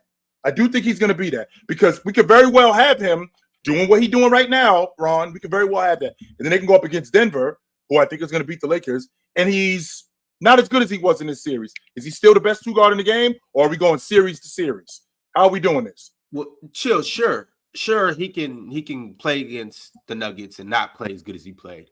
But if he averages anywhere around 26, 27, if he just puts up his season averages And then after a series where once again, you got to emphasize this against Devin Booker, Bradley Beal, and Kevin Durant, he looked like he was the best player in the series. And as a matter of fact, I'm gonna take it a step further. He was the best player in the series. He averaged 31, 8 rebounds, 6 assists, and he was dynamic. He looked unstoppable. And so with that being said, this is where it starts. Like, Chill, you have been saying this for a while, and it's been other people on this train too, where Anthony Edwards is, if not one of the best shooting guards in the league, he's going to be very soon. 2 years. Well, tops, as far as I'm going, 2 years. Yesterday was I think the official start date to Ant's the best shooting guard in the league. I'm going I think 2 years. It started yesterday, but I'm going 2 years undisputed. I'm not going 2 years where it's a conversation for other guys. I'm going 2 years undisputed. He's the best 2 guard in the game. That's as far as I'm going. Ant's a playoff player. Yeah, that's what it is. He's a playoff player. I mean, like, if you want to go statistical, Ant's never been above league average efficiency in the regular season in his whole career, including this year. He's still below league average, but then he goes to the playoffs and the jump shot just follows him. He just that's what it is. So you got to give credit for someone who's able to, in an environment where teams are trying to take away things that you're best at, he's able to become an elite jump shooter in the playoffs. Like, I think he's shooting 38% on pull-up threes in the playoffs so far this year. Yikes. Last year, it was something similar. It was like 38% on pull-up threes. In the mid-range, he's at 50% on pull-up mid-range jumpers. I'm sorry. Chill, don't respond to this. I'm sorry. Go ahead. Go ahead, Miles. I'm sorry. Keep going. 38%. Yeah, so like every year, like the last 3 years, I know they lost to Memphis and they lost to Denver last year, but it's not just that; it's his defense too. Like the moment for me where Ant like stamped himself as like a very, very good defender was that series against Memphis when he looked like the best perimeter defender of all time, guarding Ja Morant. Like he had him in purgatory. So like everything about Ant's game just gets better in the postseason. So I think that's a sign of that. Maybe he can be part of whatever conversations you want to put him in, because I know I had concerns about the Wolves pull-up shooting. I know Swiper did as well. But it was money yesterday. And if Ant's a consistent threat to score with a variety of shots, he can get to the rim. Still one of the best athletes in the league. And then the defense, I mean, it seems to step up in the playoffs and then gets even better in pivotal moments. It's hard to keep him out of whatever conversations you want to put him in. Like, he's really, really good. So it's like one of those players. Like, he's like one of those players where he does something, and it's just like it's like a script out of a movie. Like when he went in, broke Bradley Beal down, exploded by him. The explosion was crazy. Its explosion is just ridiculous. Exploded by him, and then comes and punches the ball over the top of KD. Focus. Well, I mean, I thought he was talking about like one of us again, because he been glazing everybody up here today. I thought you talking about Chill's explosion. That's good. Go ahead, Ron. Go ahead. You got it. What were you saying? By the way, Chilltown, you remind me of you know what? Never mind. All right, I can't give nobody their flowers on this. On April 29th, I can't. So I'll try again next week or something. Right quick though, Chill, for real. Like when he exploded around Bradley Beal and went and dunked it over KD. Just that was like the stamp to the whole series. Which was a foul too, by the way, Ron. You got hit in the head. That should have been an and one. And that's just one of those signature type of moments, just in the series and just all together. Like, bro, it's special for real. Well, Mars, my question to you, because you said he's a playoff player. He shoots around league average during the regular season, but his game, I mean, it doesn't really change much. When I say his game doesn't really change much, he still plays at a high level. He's not a player who I'm good in the regular season. He's elite in the regular season. It's just that when he gets to the postseason, his game raises even more. This is what I'm talking about when I say, Mars, that the legend of you is made in the regular season, and that legend gets elevated come playoff time. So I feel like I'm on your page with him being a playoff player. I don't want to discount what he does in the regular season, because I think that at some point, Ant's going to be an all-league defender. I think that at some point, Ant's going to be the league MVP at some point. I'm not, and if he's not, I think he's going to be in that conversation before Tatum. You think? Maybe. And the reason why I feel like, the reason why I feel like that is not just because of Tatum's team, I feel like how much Anthony Edwards has affected his team. And with this being the best team that he's been on, I feel like with this being the best team that he's been on, how much better they are with him and what he does in terms of raising his game. I mean, Jason Tatum raises his game too, but I mean, we could definitely have that conversation. Yes, it could happen. Yeah, it could. Mm-hmm. Shout out to Lonnie the K- bad You too. really can't say enough good things about Anthony Edwards. You can't. We could talk about Ant for what we got 2 hours left. We could really praise Ant for 2 hours straight. When Ox, what I don't want to do though is can we kill the MJ comparisons? Like let Ant be Ant. How about that? we're not good. We Yeah. can't do that. No, we can't, chill. Because Everything's because always we about have to. I mean, and when He you got when you that see- when you aerial. see- He got the when you see aerial his aura. athleticism, how quick he gets off the ground, Oh, now he got how he jumps and stuff. People have to do that, chill, and that's a good thing. So I don't want it to like, and it's okay. It's okay to compare most guys to Jordan. We're talking athleticism because we know they'll never reach that Jordan. We don't expect them to be Jordan. Like nobody expects Ant to be Jordan. So for those reasons, I'm okay with the MJ comparison for Ant because it really just shows how good he is, how freaking Right. the athlete he is, how much of a killer he really is because he has that mentality. You know what I mean? Like remember, chill. We was talking about it last year when he was trying to check LeBron damn near full court. Like Yes. he took it upon himself, like I got this. Yeah. He didn't have it, but you know what I'm saying. He was trying to compete. He was a little, just too small for Bron. But I And, like to see that. I'm though. so Like, that's but, what I bro, like to see from his him. rookie year though, Ox, man, like I was like he was good, but I was like, is he ever gonna be able to shoot the ball? Like, cause he's like kind of boxy. He's built like a. I mean, Like a kind of tight like I end, guess like tight Cam end. Chancellor a little bit, something like that. Yeah, Mhm. just like kind of like he doesn't look like he Man, got a lot shout of out Cam fluidity. Chancellor, man. And then he just kept developing, skills got better, but his mentality is what sets him apart, and that's why I love his game. And I think the Nuggets players would tell you that Anthony Edwards, he wasn't better than LeBron, but I mean, outside of LeBron last year in the playoffs, I mean, he might have been the second best player they faced. Well, course of that run. Swiper, speaking of you saying that, Gandhi KV2 actually said LeBron should learn to lead like Ant-Man or Jalen Brunson. That's a 12-year-old child. That's a It 12-year-old. is 100%. That's a 12-year-old. Yeah, no doubt that is. But to your point, Ox, I mean, we talked about this last year that he wasn't shooting the ball, particularly in that Laker game. He wasn't shooting the ball well, but he started doing the other stuff. I'm going to play defense. I'm going to get on the glass. I'm going to play make. That's the mark of a complete player. And I think he prides himself on being that. 100% he does. Now, the fact that we've moved past that, he's seen what the playoffs looks like. I think this is his third year in the playoffs. And with this being his third year in the playoffs, he knows what it looks like. His confidence has gotten better. I can't believe Phoenix at the end of that game left Bradley Beal on the island with Anthony Edwards. What are you guys doing? What is the game plan there? That is unbelievable that you would basically tell Anthony Edwards, you got to beat us. And not only do you have to beat us, you got to get by Bradley Beal. Oh my goodness. I can't believe this. And that's the possession you talking about where he dunked on KD.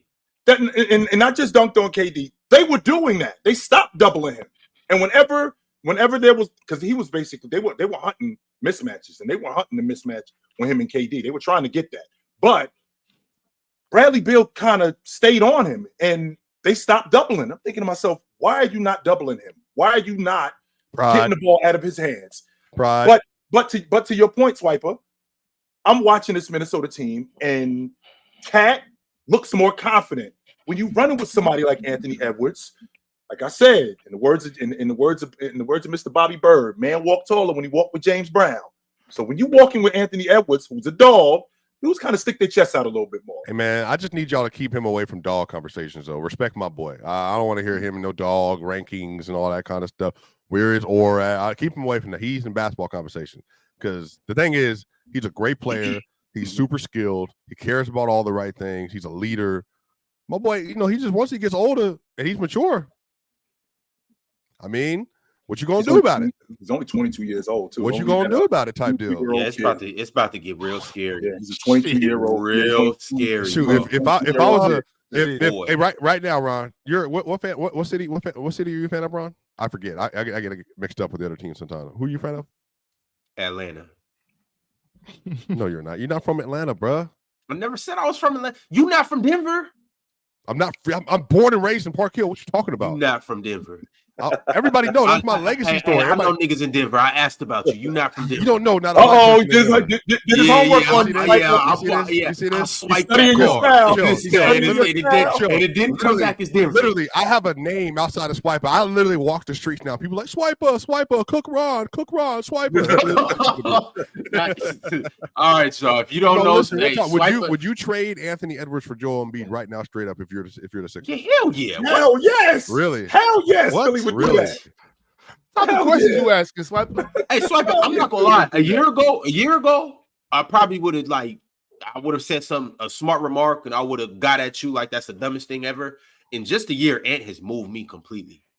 Now Minnesota, click. They hanging the phone up. Don't call asking about no. How many players would you not trade him for, Chill? Who am I not trading Anthony Edwards for? There isn't. When I think about what's going on in the league today, Anthony Edwards is my franchise player. I don't see anybody that I'm not seeing anybody in the league. Joker, maybe, but if Victor Wembanyama. Yo, Swiper, for me, if you let me finish, please. Hey, first off, chill. I'll let you go earlier. I don't have to let you go right now. If you let me finish, please. Okay, I did play football too. Don't think best friendship. I played I'm wait, trying to figure out if y'all really like Are you each other. throwing violence on me? Your best friend?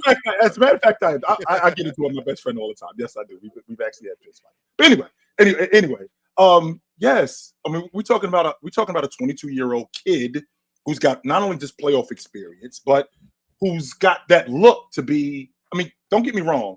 Being a baller is one thing, but we got to sell you too in terms of the NBA. And he's got that look, charismatic, good-looking dude, says the right thing. So with all of that being said, that helps. So if I personally, I don't think he's going to be in Minnesota long term. What's going to happen is that he's going to outgrow Minnesota. He's going to end up having to go to a bigger market. Man, please, why do y'all say this? I'm sorry, he's just going to. If they win a championship, I don't subscribe to that. If they win a championship, Chill, then what? Even there's if no reason to leave. And they won a championship. And they won a championship in Cleveland, and James ended up going to Los Angeles. So, but Chill though. Wait, no. You can say that about Giannis and Jokic. That's not the same. Huh? So are Giannis and Jokic about to leave? Giannis is. Better believe that. He's gone. You think why? so? Why is he going? This is twice he's threatened to leave if they don't blow the team, but they can't blow it up again. There's nowhere else to go. They can't. Is it the market? Is it the market or is it the team? It's him. It's Giannis. Giannis don't want to be there. He keep blowing that team up, and they're going to lose again, and they're going to suck again, and they're not winning the chip next year. He's gone. But to stay focused on Antho, like Minneapolis isn't a small city. No, it's not. Minnesota's cold, bro. It's like, cold. I mean, like it's nice. But I got you. Cold. Yeah, black euphemism. My bad. That's my fault. I got you. So I don't see.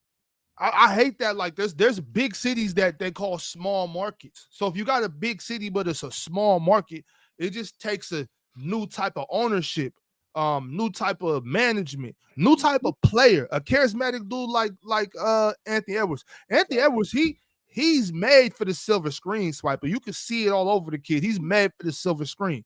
You know what I mean? So I could see him staying in Minnesota, honestly, if management and ownership are, doing the right things. That's why they need to get that together. Chill, we was talking about with A-Rod and all them, the ownership groups and all that. If they could do something over there, I could see Ant staying, especially let's say they make it to the Western Conference Finals this year. Damn it. Let's say they win the Western Conference. Right. Let's say they do that. Right. Well, Minnesota, I could see him sticking around, bro. I could see that. Definitely. Adam Silver would be loving that. He would. Adam Silver would love that. Especially with him and another guy like Jason Tatum in the NBA Finals. Oh, Adam Silver would love that. Oh, that would be crazy. Yo, chill. Remember I said that earlier? Remember I said an Ant versus Jason. I said that last week. An Ant versus Jason Tatum's final would be that would be fire for real. Love that. Adam Silver would love that because now he's going to be pushing those guys even more moving forward next season. He'd be pushing those. They would be at the top of the league in terms of marketing. Those two guys. I'm too. I don't think Ant wants to just run to the next team. I'm saying the West got too many players, Ox. I'm tired. I'm tired of all that. They drafted him. They drafted him. Swiper like Ja gonna be back next year. Maybe Western Conference GMs are just smarter than Eastern Conference GMs. Ja about to be in the East soon. And bro, I'm telling y'all right now. Don't sleep on what I'm saying. I'm telling you, as soon as Giannis requests a trade, he's going to the West. He's gonna be in Golden State or Houston or one of them. Like that, I'm Mars saying, bro. would Like love him in Houston. Mars, hand over Jalen Green. Hand him over. Hand him over. That's where. Hand him over, Mars. Let me guess, Mars. Hand I'm him going to over. Milwaukee. No, you're I don't feel if Hand him over, Mars. Hand him over. Let me guess. Jalen Green coached by Doc Rivers. Oh my god! So Doc Rivers that's the determining factor. That's what's going to keep you out of Milwaukee. But to answer your question, remember only Embiid almost got. If he gets traded, he's going to the West too. Possible. Well, I don't know. Unless I don't know where. Unless the Knicks. Only person I'm not trading Anthony Edwards for is Keegan Murray. Gandhi KV2 with the super chat. He that? said, Knicks 76ers game was a dogfight. Best game in a long time. Hallie is nowhere near Brunson. Brunson is 5 steps ahead of that. My boy just be burning bread. Bum. He just got money to spend. He said. Hallie is hurt. Didn't Hallie just make a game winner? Am I tripping? Yes, he did. And won. Didn't he have 16 assists in that game? Yep. Which I told you, Ron. Oh. I mean, what did he go for? Like 20? I think he went for like 22 or 24 or 24. Like it was a light modest 24 last night. And again, I don't think that he has to be a 30 a game guy or something like that. I think him distributing. I think that, and I'm gonna say this to a couple of people. I think Miles Turner might have heard me say that. So I don't know. I'm just saying he might. Just saying. Well, I was on playback watching this game last night, and first off, I do want to say you guys know I've confessed my love for the Bucks and all of this good stuff, and that's my team. But without Dame, without Giannis, and with that Bobby Porter's getting ejected in the first quarter, it's kind of like, all right, Indiana's clearly going to win this game. Now, Indiana did put up the Bucks did put up a good fight, but it was just like Miles Turner. All of a sudden, something clicked for him. Like, all right, no Giannis out here, no Bobby Portis. I'm just gonna shoot like Steph Curry. And I was watching it with my man JT the GOAT. He said, "Dub Miles Turner back. Pacers in 6. Fuck the Knicks." Hey, and I have a trivia for you, Ron. He made 7 threes this last game. That ties the NBA record for center with made threes. Who did he tie the NBA record with? Made threes in an NBA playoff game. That's easy. Jokic. Who is it, Chill? I think it's Bill Embiid. It is a white center. You just got the wrong white center. Bill Embiid made 6, I think. Yeah, I thought it was Bill Embiid. I'm sorry. No, that was close. Ron said it. It's Yoke. Yoke had 7 versus Utah in Game 5. Game 5 first round. Damn, I was gonna say Greg Ostertag. Did he shoot threes like that? No, he did I don't remember that at all. No, he didn't. I like Greg Ostertag. That 0-0 was kind of cold when I was a kid. Yeah, facts. Smoke Rich Big said it's time to have that convo about KD and AD. AD is better now, has been since the last year's playoffs. Oh my God, AD better than KD? It's tough. If KD had LeBron, bro, his life would be way different, like fundamentally different. He's got a different player, sure. He's got a playmaker. He's got a distributor, right? He's got a better transition player. But, I mean, KD's game travels. KD's never played with an elite distributor. I mean, Draymond was a damn good. Harden? I'm sorry. I forgot Russell Westbrook? Harden. Wow. Wow. Westbrook? I'm tripping now that I'm thinking about it. Wow. No, Mars. I think he's thinking like this era, Yeah, like Suns. Yeah, But he had CP3 last year though, so I'm still confused about that. But go ahead. I forgot he played with James Harden. I'm tripping. Forget I even said that. Let me. No, it's all good. It's all good. It's Yeah. all good. I forgot he played with him. And Russell No, Westbrook. it's cool. I'm gonna be nicer to you. If I got something wrong, Mars, he'd be roasting me or whatever. But listen. So I barely said anything the whole show. I know. I'm just playing, Mars. I'm just trying to pull you into the comments. Was everything okay, Morris? Yeah. Is it because of the Sixers? Are you just not feeling good right now because the Rockets didn't make it in? I'm feeling fine. You've only asked me one question, so I ain't had anything to say. Oh, so I need to be a better point guard. I mean, no, Ron, you 100% got to be a better distributor. No doubt about that. No Get doubt. off the pill, yo. Let me come Get off off the the pill. rock. Please. Come off the rock. Get off the pill. But Chill, what were you saying? You think the KD AD thing? Um, I think AD's a better finisher, play finisher, maybe as out around the rim. But Kevin Durant was spectacular this year. Around the rim, Kevin Durant was great everywhere this year. Everywhere. I mean, he green. Looks, he had an awesome season. I won't argue that. I will not argue that. But when I think about what AD did from a numbers, not just from a number standpoint, how effective he was around the rim, his mid-range game, him playing on the block, him cleaning glass, defensively. I mean, I think he was more effective than KD was. I do. I think offensively, KD was a better scorer. I won't argue that. And the fact that him playing with James setting him up, that does help. But the fact that Kevin Durant played with Devin Booker and Bradley Beal, I think they played 43 games together. And, those guys attract a lot more attention, which gave KD the freedom to play one-on-one a lot, which is his game. So you would think that he would be even better than what you said. But the fact that he's gotten older, I mean, he can't get to the rim like he used to. He can't finish at the rim like he used to. Don't get me wrong. He still does get to the rim and he still can finish, but not like he used to. So I don't hate the logic that AD is better. I don't hate it. Mars, AD or KD? I don't know. I feel like last year I probably said AD, but I don't know. I think the argument is what AD being to me the best defender in the league, so that a mix with elite secondary offense in terms of play finishing and post touches and all of those things.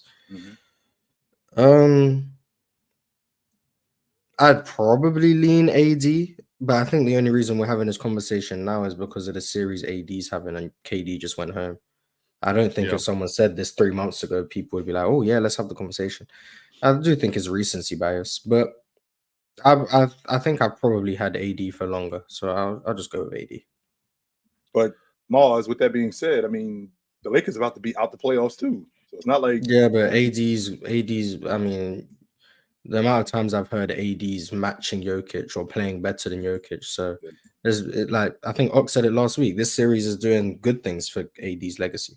So that's why it's like KD's legacy for most people is determined on whether or not his team is winning or losing. AD's legacy is determined by how well and how available he is, like how well he's playing and how available he is. So they're judged on different scales. If AD's playing well and is available, win or loss, he's going to get praised. If KD is playing but they're losing, no matter how well he's playing, he's going to get criticized. They're just held on a different scale by the masses. But I think I'd rather have AD on my team. Why that is.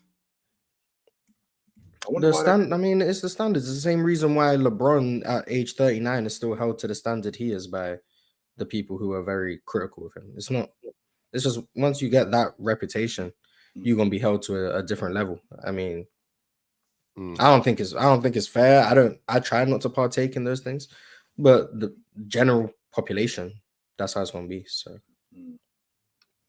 Irregular with the super chat. He said Kyrie is dropping 40, seeing 2 and 3 defenders, blitzes, doubles. Kyrie is the second best off-ball player behind Steph. Top 10 shooter all time in Jason Diddler wants to let Kyrie run the offense down 30. Jason Diddler. Second best off-ball player behind Steph. Yeah, I just went through. I think I was just going through KD's off-ball numbers in my head. Or Booker. I mean, would you rather have Kyrie as an off-ball scorer or just off-ball player in general? I'd probably rather have the 7-footer, but I mean, probably rather Anthony Davis. Probably too. Yeah. But Kyrie is crazy about the basketball. I mean, there's not many people who can make it work next to as ball dominant players as Kyrie has. Kyrie had the ball like the third most amount in Brooklyn. Then he goes to Dallas, and Luka's gonna have the ball. Next to LeBron, I think the ball dominance got overstated from LeBron. I actually think there was a lot more close. But Kyrie has shown he can play without the ball.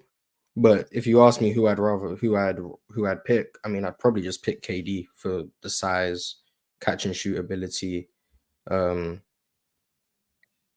mid-range game. Yeah, like they've used Kyrie as a screener this year, but I mean, I'd still rather have the 7-footer in that position.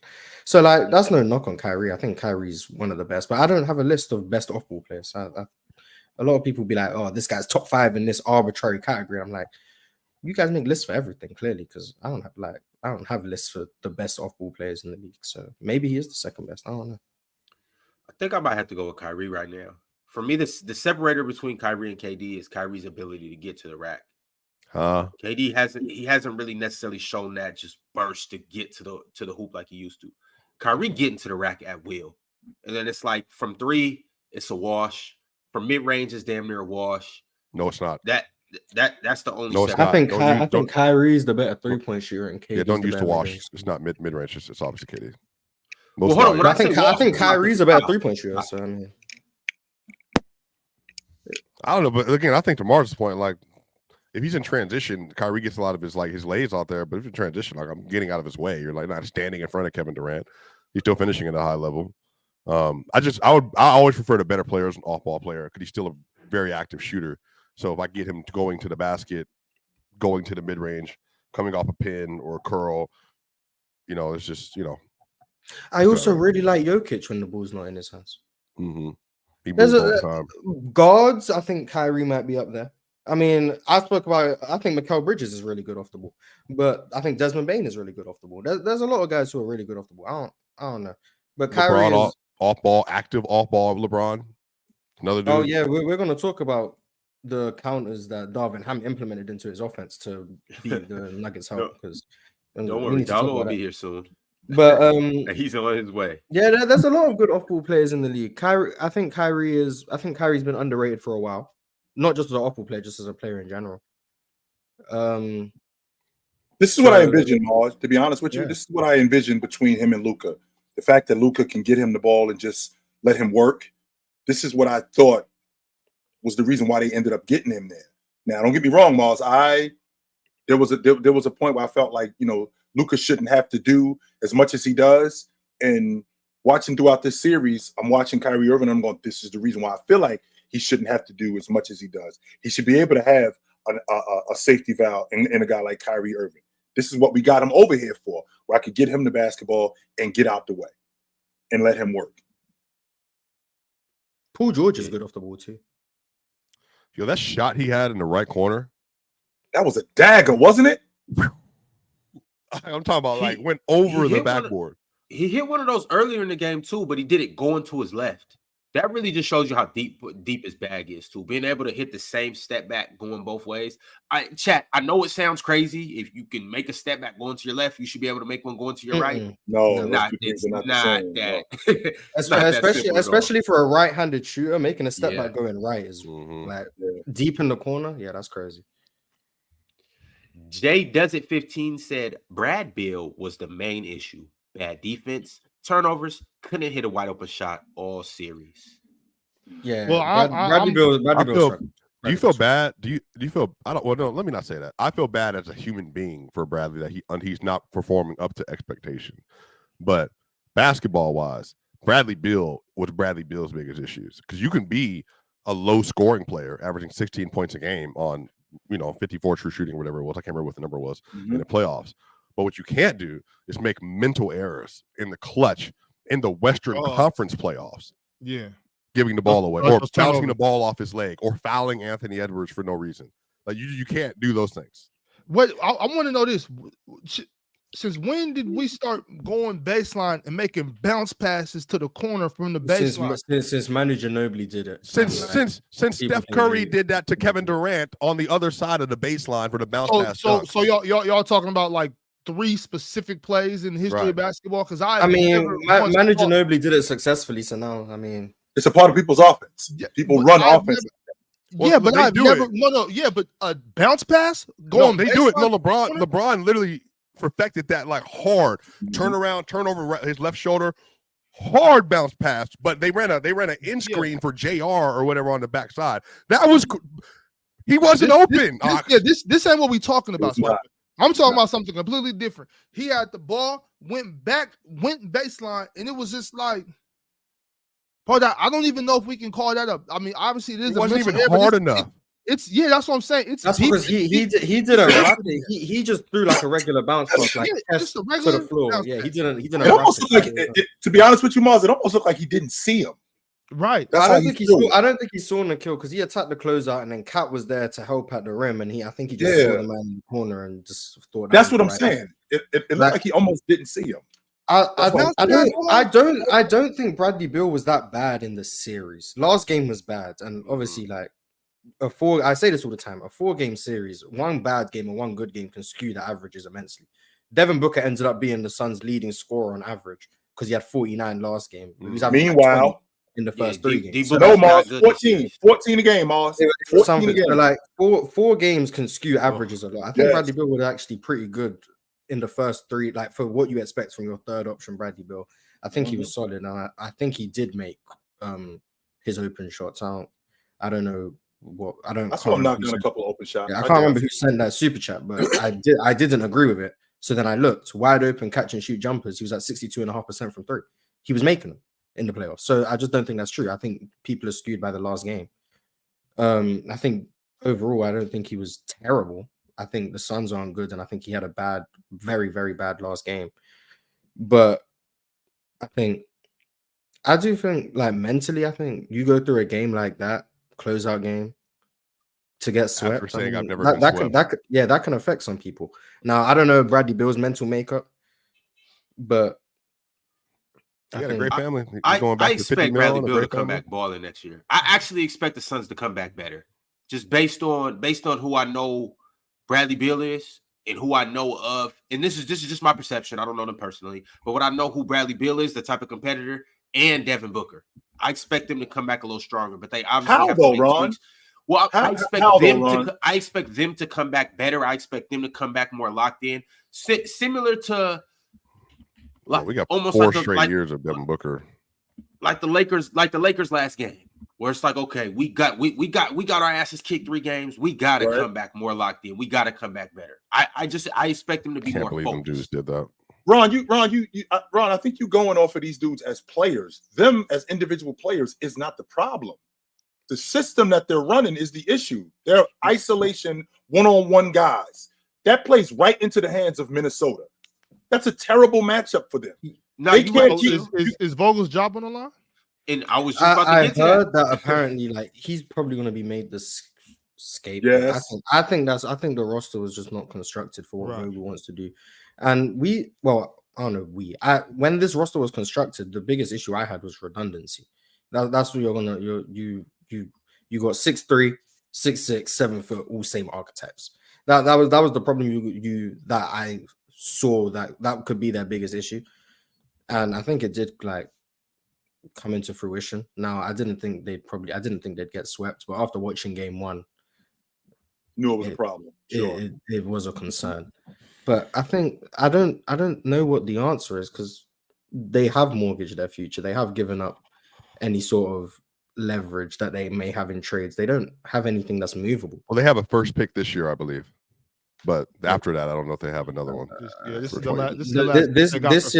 year, from what I know, maybe they do. Maybe it's protected or something. Because they got one this year, and then they don't got any more until what 30 or 31. Who is it? Their pick or is it someone else's? This year? I don't know who it is. I just this year, I believe make that damn pick work. Yeah, this year. Because what I'm looking at, it says they just have they have a second round pick, but maybe they do have a first and it's like protected, so it'll get given to them. I don't know. But yeah, they don't have anything to like because Bradley Beal has a no trade clause. So teams A probably aren't going to want to trade for the contract because it's heavy.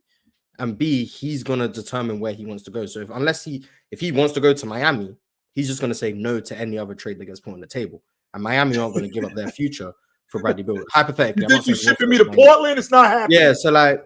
No. Someone said they have pick swaps. Okay, thank you. So Bradley Beal is borderline immovable. Devin Booker is tied down for like 4 or 5 more years. And he is the youngest. KD's 35, I think. He'll be 36 on opening night. Yeah, would you rather keep the 36-year-old or keep the 27-year-old? I think that's the easiest pick. Yeah. So then if you want to move, you have to get off of KD, who is your best player. And I don't know what you get in that situation. So word on the street is there's 2 teams in particular. Word on the street. I'll say that. Okay, it's the obvious one of them. So, but the issue I'm having, Swiper, is when you make a move like this, you're making a move like this for right now, and then you put yourself in a position where if it doesn't work, you're screwed moving forward. So, like you just said, Mars, who are you more apt to move? Are you more apt to move the guy who just got here, who's the older guy, who's probably got another year, probably 2 more years left at this level, tops, or the 27-year-old who's been here for 8 years and he's your franchise player? Who are you more apt to move? And what are you gonna get the most for? It'd be KD. Now, at what point is it you respect a superstar that if they don't want to be traded, you don't trade them? I don't know if that plays into it at all. Maybe they just want to run it back. Maybe they think we just fill out the edges.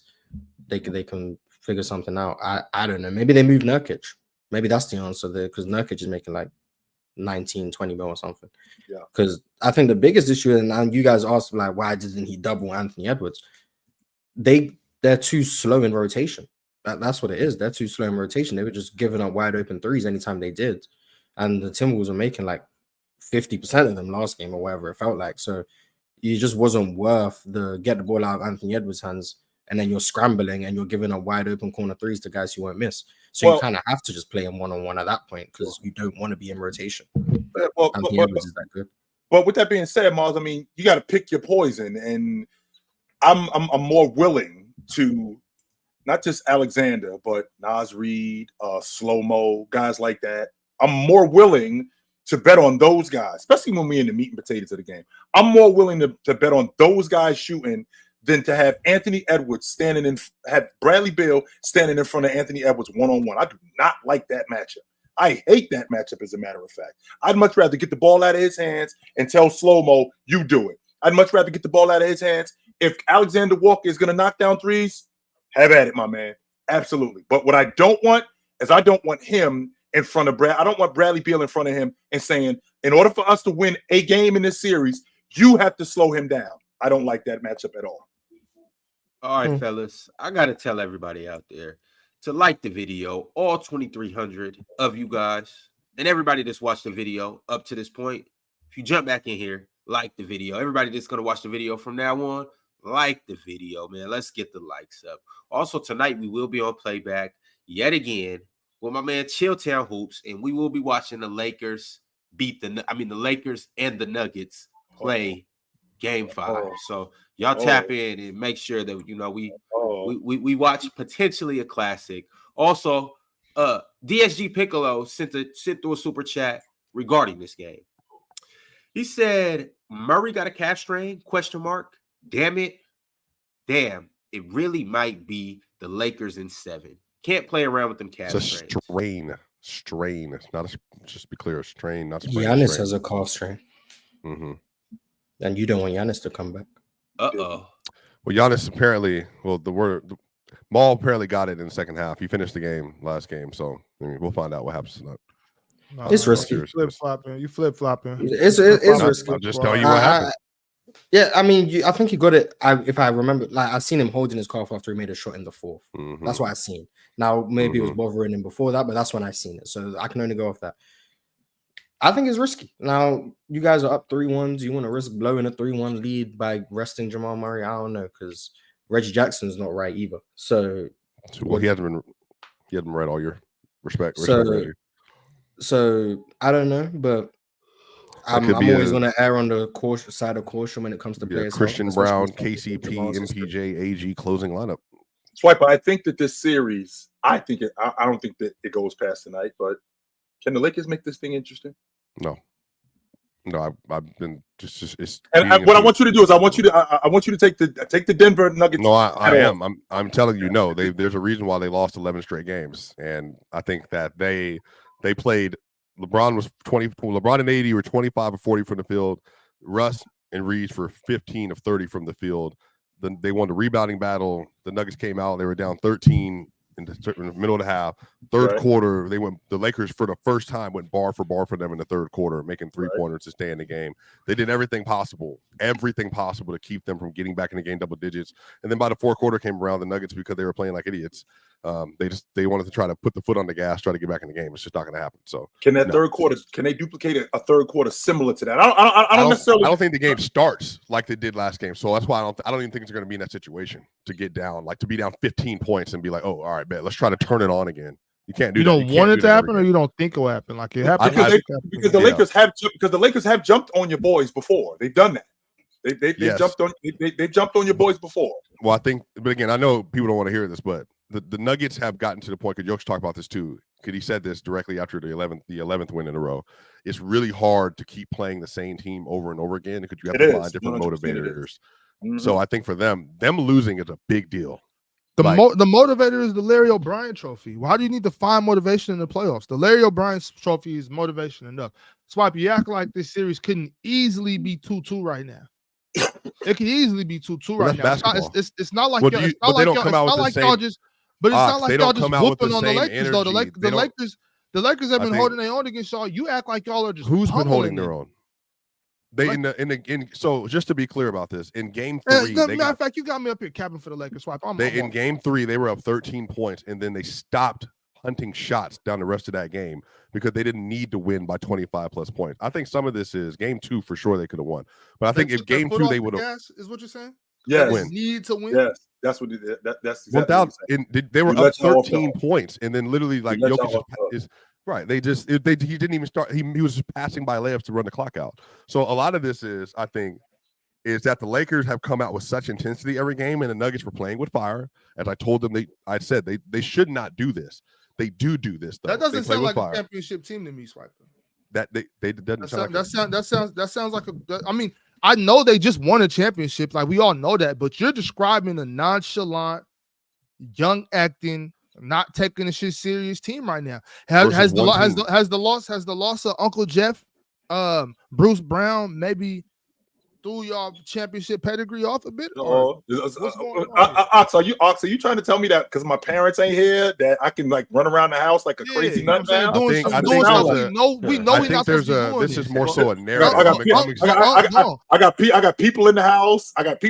Mom said there can't nobody be in here when she ain't here, but now I think we're dealing. No, I hear you. I think if we're having a basketball conversation, I think if we're talking, no problem. I think if they're I'm not even done. I think if you're talking narrative, for sure. But I think basketball reasons, a lot of this is they have been so dominant versus this team for so long. Because I talked about the top part. That's it. Stop it. So long that I think finding that energy to do that on a consistent basis, when you know that if you get into a second half with them and you win the third quarter, this is them. I'm not telling you this is right. Versus this one team, they don't do this versus the Wolves. They don't do this versus the Suns. They don't do this versus other teams because they don't have another example of literally every game, every single game. Well, they are within 5, within 10. Series, huh? That makes sense. You said what?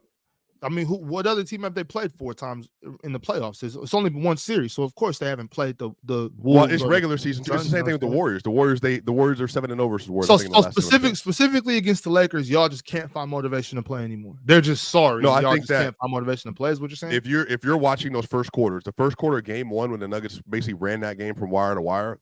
That was an example. But game 2, they literally got down. Not wire to wire. They were down at half. They were down. Remember, it's 57-60. It was 57-60. Yeah. They remember the Lakers were up 12 in the second quarter, and then the Nuggets closed that out. By the time the third quarter started, that's when they started going on their run. They started playing consistent basketball throughout then. And then I think in the second game in particular, they got down 20 in the third quarter and then turned it on. A lot of this is just about like, for whatever reason, they just don't kickstart versus the Lakers until they need to. Again, that's just what's happening. I'm not saying that's right. That's what they're doing versus this particular team. Because they've done this. The Lakers have been up by double digits, I think, in 5 of the 12 games that they have played in the last 12. And so, that's all I was trying to get across, Swipe, because I mean, the series was already 3-0. The chances of the Lakers winning this series are, it's not going to happen, I don't think. But I just want to point that out. Like, you're talking like, I understand the whole 12-game stretch. I'm talking about in these playoffs in specific. I'm talking about these last 4 games. It's not like you guys have just been dogging the Lakers. Like AD has been don't know outplaying what that Jokic means. in my opinion. Well, then you Well, if also you are a don't- stat watcher. Then you're a It's stat not a watcher. That's what stat I'm watcher. saying. You gotta watch basketball. I'm Do watching. you realize the that games. AD has I'm not watching had the a games. Do you But realize that I'm AD watching has the not games, had and you winning guys- minutes versus the it's not Nuggets like- except for it's not once like in the you last guys 2 are- years? I'm not talking about the last 2 years. His I'm talking about plus these last minus 2 has been games. negative, basically. Well, meaning he hasn't Oh, won it's his plus minutes. Yeah, minus. that's a big deal. We'll Yeah, say that that's a then. big deal. Plus So minus, right? which is a Okay. stat, not watching the game. Okay. So I'm saying you So- gotta watch. so So watch. I'm watching the game, and what I see is Mhm. positive things from Anthony Davis. I'm watching him Sure. attack Jokic. These are positive things. I'm not Yeah, watching the taking a stats. lot What of do his you shots from think? mid-range. What do you think? You think I'm watching the game and then I go sit and look at all the stats? I watch the game. I don't need to see the stats. So I don't you, care about if, the stats. but if you're I'm saying watching- he's outplaying Joker, I think we're having a stat conversation. Well, Hey, okay, hey, right it's quick, not a stat game. fellas. I'm watching. Speaking of plus minus, yo, Damo, it's been Yo. something I've been meaning to tell you for a very long time. Oh, my Uh-huh. gosh. First off, you have my favorite takes up here, and I think the Uh-oh, chat here will we go. agree with that. Here we go. You have the popular takes up here. They are the favorites. Here we go. Also, too, I did want to say, like, when it comes to plus minus, you clear up here. It's like you. I think I did the know this numbers. It was like you, another guy that's not on the show right now, and then Mars, and then everybody else is just kind of like in whatever, you know. Oh, and me as well, but I don't want to bring myself into this. But Damo, I'm saying that to say, man, I appreciate everything that you bring to the panel, and you really the man for real. But all in all, I gotta ask you. Now I gotta see what happened early in the show. I'm like, I just want to make sure. I wasn't going to make Damo, sure. I'm just I want to make sure. I'm just giving you. I'm just giving you. Damo, no, I'm just giving you your flowers, Damo. I'm just giving you your flowers, okay? Yeah. Damo, what you smelling right now is exactly what you think it is. What you smell right now is exactly what you think it is. Yes, it is. Yes, it is, Damo. Just so you know. But since we're on the subject of watching, Damo, if I gotta watch Darvin Ham put Gabe Vincent, Torian Prince, D'Angelo Russell, Jackson Hayes, and James on the floor one more time, I'm gonna be on CNN for murder. I can't. It's gonna happen. Listen. I can't handle it, Damo. I can't do it. Chilltown. After last game, I know what must be done. I don't know if anybody knows, if anybody's been paying attention.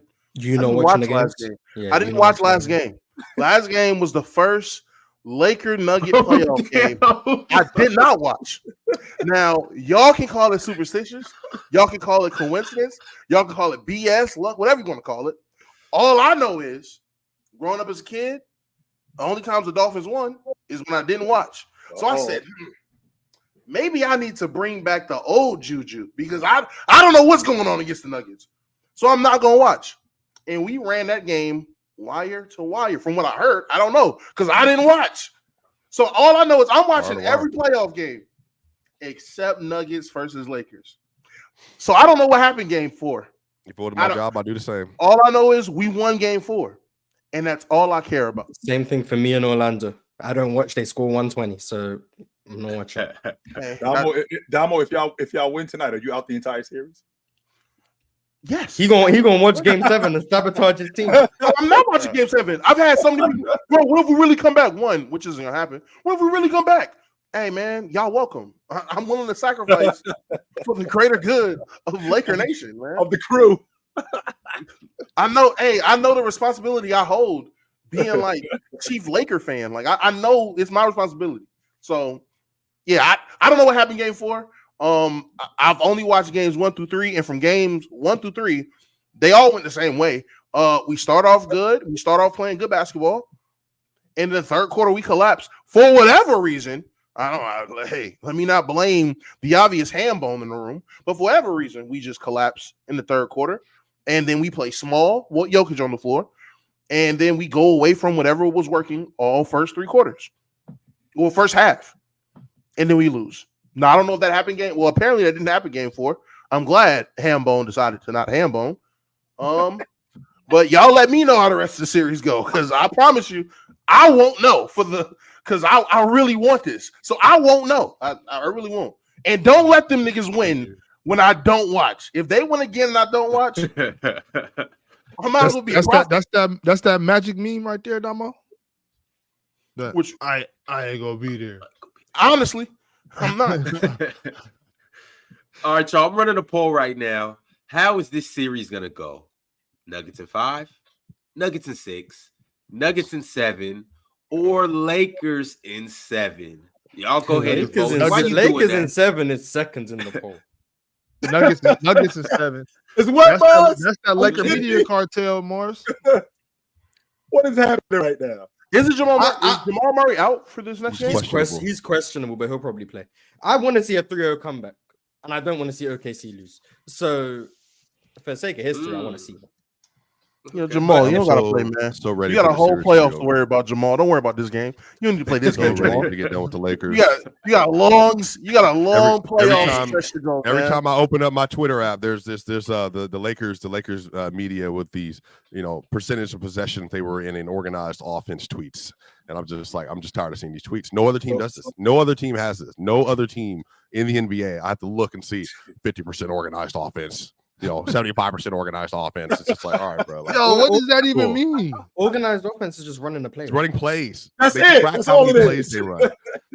And no one else does that. And then literally Lakers fans, because Lakers fans are goblins, they then see this thing and they start regurgitating themselves. We had 45% organized offense in the fourth quarter. It's like, that's not why you.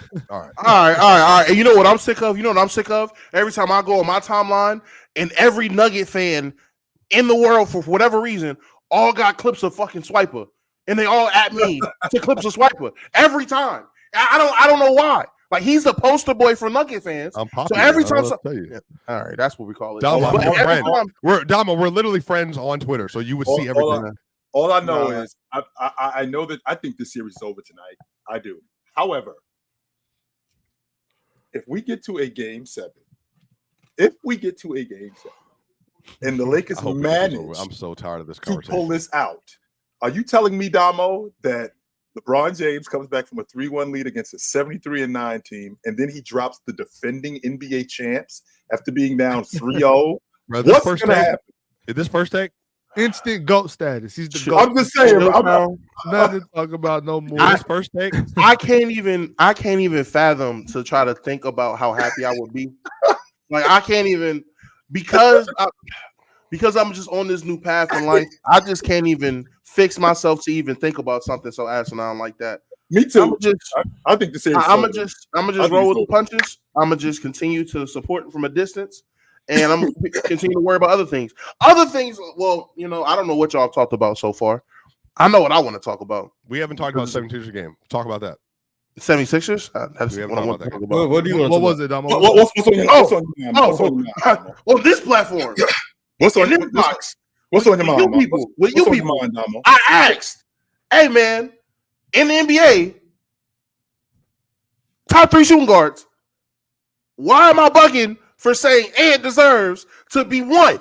Why am I bugging for thinking Ant deserves to be in the conversation? And I was told, he's not ready yet.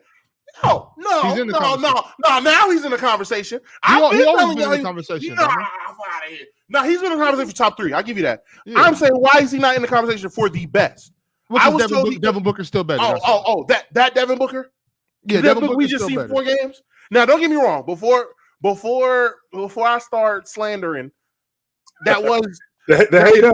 Before the hater come out, McDaniels was giving that boy hell. Like, I'm not gonna lie, not too many people can do anything with McDaniels. So I do need to add the context of McDaniels had him in Alcatraz. Is McDaniels the warden?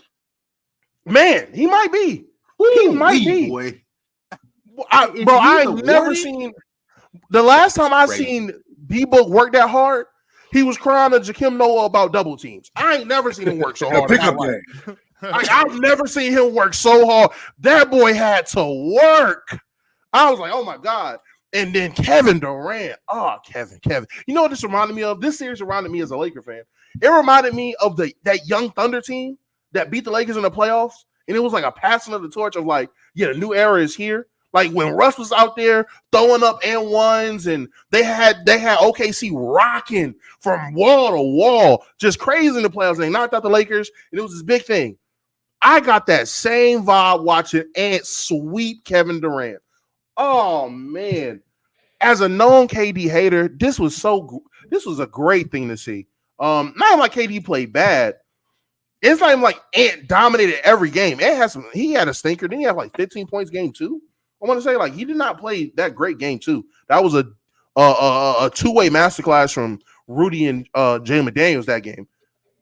But still, Ant did not back. He's telling them to suck it on the court, dunking on people, hitting daggers, getting the crowd into, barking at Durant, and all Durant can do is smile.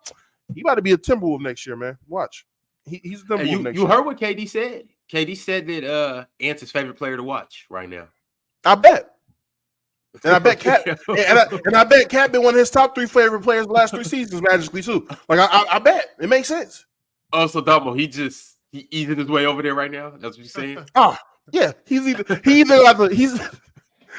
about to either pull up. I'm gonna go back home and go back to OKC, or he about to be like, hey man, I did it once.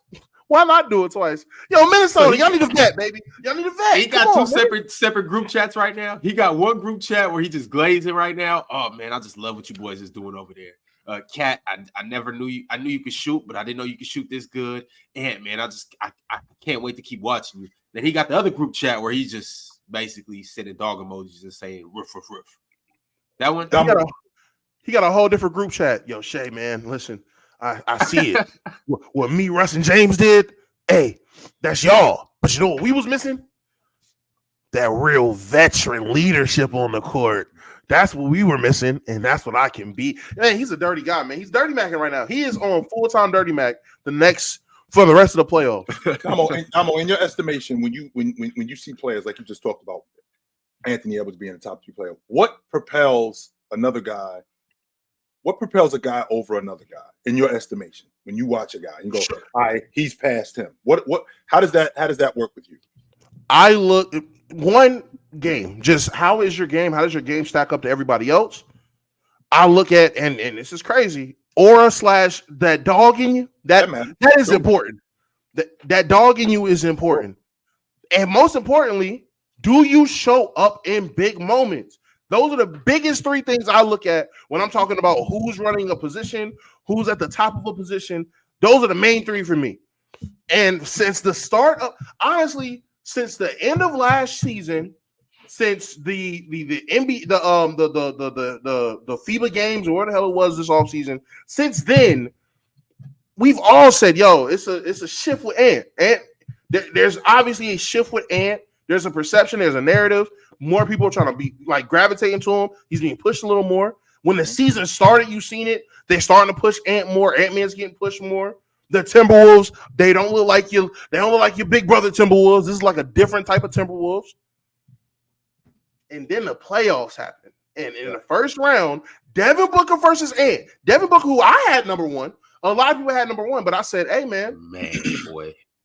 I think Ant could be 1. So is this enough though, Damo? I mean, don't get me wrong. He clearly I think he outplayed him in this series. I won't argue that. I think he outplayed him in this series. Does he have to go deeper into the playoffs to solidify that? Or was him in this playoff series, according to your logic, is that enough to propel him past Devin? Hey, right quick, chill, man. I'm sick of this nigga in the chat, man. This nigga Buddy OG, he always talking shit, man. Hey, go do something with your life. Don't you got a job or something you need to be at? He said, I'm at work walking you work. I'm sick of these suckers in the chat, man. We got to do this every day with these clowns. Goofies. As you were saying, Chill. As you were saying, clowns. I mean, again, we're talking about this series where he outplayed him, and he was already in the conversation in your estimation, right? He was already in the conversation as a top 3 player. Because I don't subscribe to that notion that a guy just shows up and he better. I don't get with that. You already had him as a top 3 shooting guard. So now he outplays Devin Booker, who, for most people, there are plenty of people who thought that he was the best 2 guard in the game. I wasn't one of those people, but that's another subject.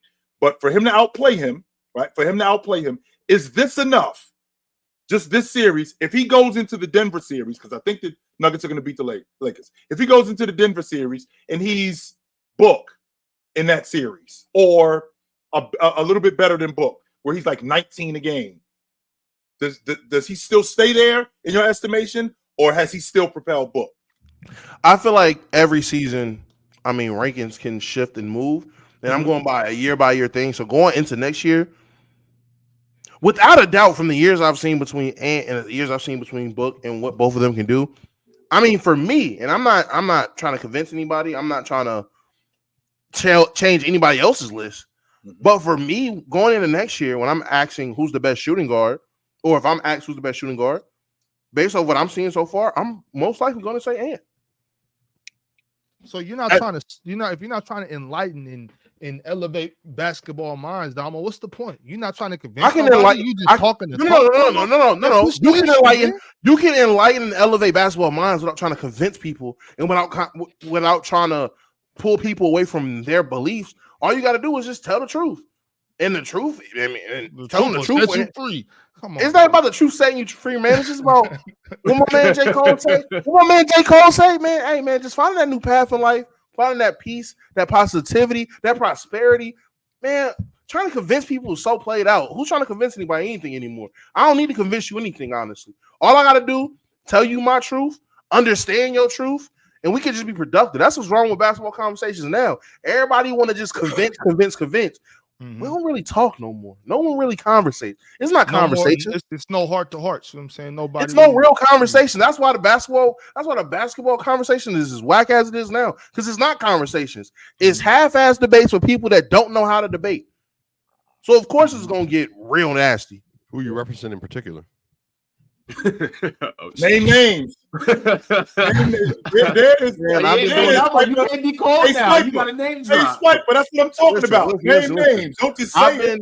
I've been doing this since 2017, man. There's a laundry list of people I can go through and say is a problem with this.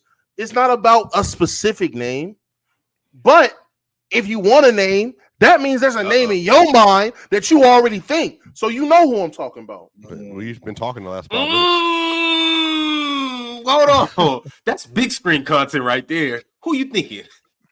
Like, you got a name on your mind, there you go. Yo, Ron, you always trying to start some shit. That's what Ron's job is. I'm just trying to figure out who's on Swiper's mind. Yeah. He's a shit starter. That's what he is. And to Prince in the chat, I mean, if you've been here the whole time, I'm still standing on the logic. I think Donovan Mitchell's the best 2 guard in the game. I never wavered from that. I'm still on it. Anyway, I'm a shit starter. Oh, you 100% that. No doubt about it. You Don King. Chill. Yes, you are. You are Don King. Hold on. Yes, you are. So for me to be the shit starter, that means I'll be playing with shit. Are you saying that y'all know shit? What I'm talking about, you goofy. You know what I'm talking about, you just clarifying. You pieces of shit. What's the basis?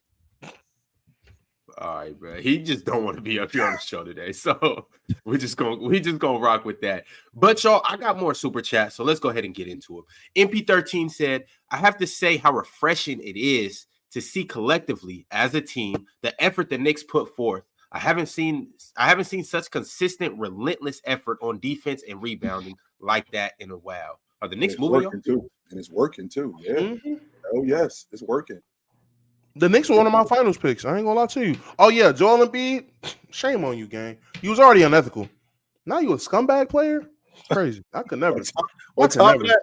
Now wait a minute, Damo. Okay, so now hold on for a second, Damo. That whole Jalen Brunson coming down the lane. That's just a tune-up. That wasn't nothing dirty. It was just a tune-up. Pop him in the chest. And why? Because you was kicking our ass. So we gotta do something. Now let me ask. You can say that was just a checkup. That's cool. What about stepping on Josh Hart twice? Now that's something different. And then what if I also raise you kicking Mitchell Robinson in the nuts twice? Because when it was Draymond, that's a fact. That brother needs counseling. Yeah. So right. That part I won't argue. I will not argue. Do you know that Embiid has had more kick nuts in this series and field goals made in the last 4 quarters? That's insane. Hey, Swiper. I think he's 2 for He need to be in somebody's training camp. So what? Kicking field goals. That's what it's looking like right now. And since that's what you do in the 4th quarter, he's a great player. Transition over. Yeah, he's a great player, but that's wild. That's a lot. He's losing a lot of support. That's for sure. Hey y'all, I'm like, this first round's kind of moving me a little bit in certain ways that I didn't think it was gonna happen. The whole Ant thing, Ant outplaying the big 3 and the Suns. And I don't know if I'm I not asked you trying- though. I don't know if I What's asked you, Ron. I and maybe I might have asked Mars. Have in since you guys been watching, have we seen a better first round in terms of talent and matchups? Like Then for what? example, Just really everything think all about around it. the That's board. what I'm talking Yeah. about. Like for example, like Philly and the Knicks. Like this should be a semifinals or a conference finals matchup right here. Like the Lakers and the Nuggets. That could be a conference finals matchup right there, right? Mhm. Minnesota and Wish it was. Phoenix. That could be a semifinals or conference finals matchup. Like, Mhm. have we seen in a first round? I'm talking about. Has there been this kind of matchups in talent? I'm gonna say for me, I don't think so because I'm trying to, as far as I can think back in terms of first rounds of the playoff, there's always been a series or two that was just not even unwatchable, just uninteresting in the slightest. Like there was nothing interesting about the series. At least one in every first round. I can't think of a series this year in the first round where. Maybe the Heat series, depending on how they perform. In Nah, I'm just speaking for me. I'm not even gonna speak for the perception of like the narrative, like casuals narrative. Just for me, I can say I'm interested in the Heat series because I'm a Jimmy Butler hater, but at the same time, I find it amazing that they're just not gonna sweep that Heat team without Jimmy Butler. So it's crazy to me. So I think that's entertaining. I would say probably the best case for a uninteresting one is OKC and Pels. But even then, it's like I found a little bit of enjoyment. Bro, it's Najee Marshall versus SGA down the stretch of the game, bro. I don't want to see That's that. real hoops. That's real basketball right there. What? No, Hey, you're not enjoying seeing Valanciunas bully Chet with his 10 minutes on the clock. Knew it was coming, Ron. I knew it was coming. I knew it was coming, Ron. I knew it. At some point, me personally, I'm enjoying Valanciunas bully Chet for the 10 minutes he's able to be viable out there. Hold on, so let me ask Mars. 200 plus minus. I'm enjoying it. Are you more entertained by that or more entertained by like the work Miles Turner put on Brook Lopez last night? Ooh. Hold on, no, Damo, that was not lopsided. Miles Turner didn't just lump up Brook Lopez and didn't get anything back. Brook Lopez threw a couple haymakers too. Brook Lopez was balling last night. I give it to him. Brook probably did have a good game. Miles gave him work though. I ain't gonna lie. Miles, they lost Miles by a good bit. They were getting worked over. Miles was spraying. I'm gonna just put it like that. He pulled out the chopper and was letting it go. No, did he? Merry Christmas. All right, swipe. Latest swipe. Yeah, if Zion was there, then it would be a consensus. Like, yeah, this is probably one of the best first rounds ever. But Zion not being there, it kind of puts it like, that's kind of whack.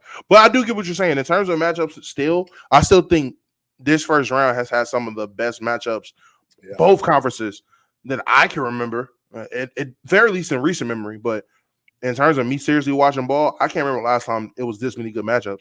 But we can thank the plan for that. We can also thank the plan for Zion not playing. We can also thank the plan for that.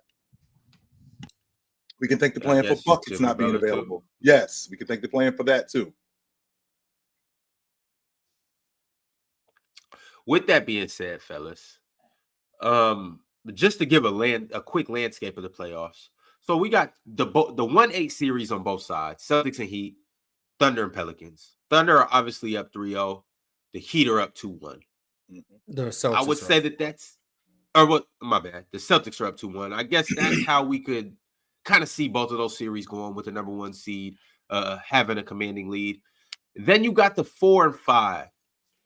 And both of those series are tied at 2-2, and you kind of expect that with a 4 and 5 series. Then we have the 3 and 6. This is what's been kind of the most lopsided out of anything.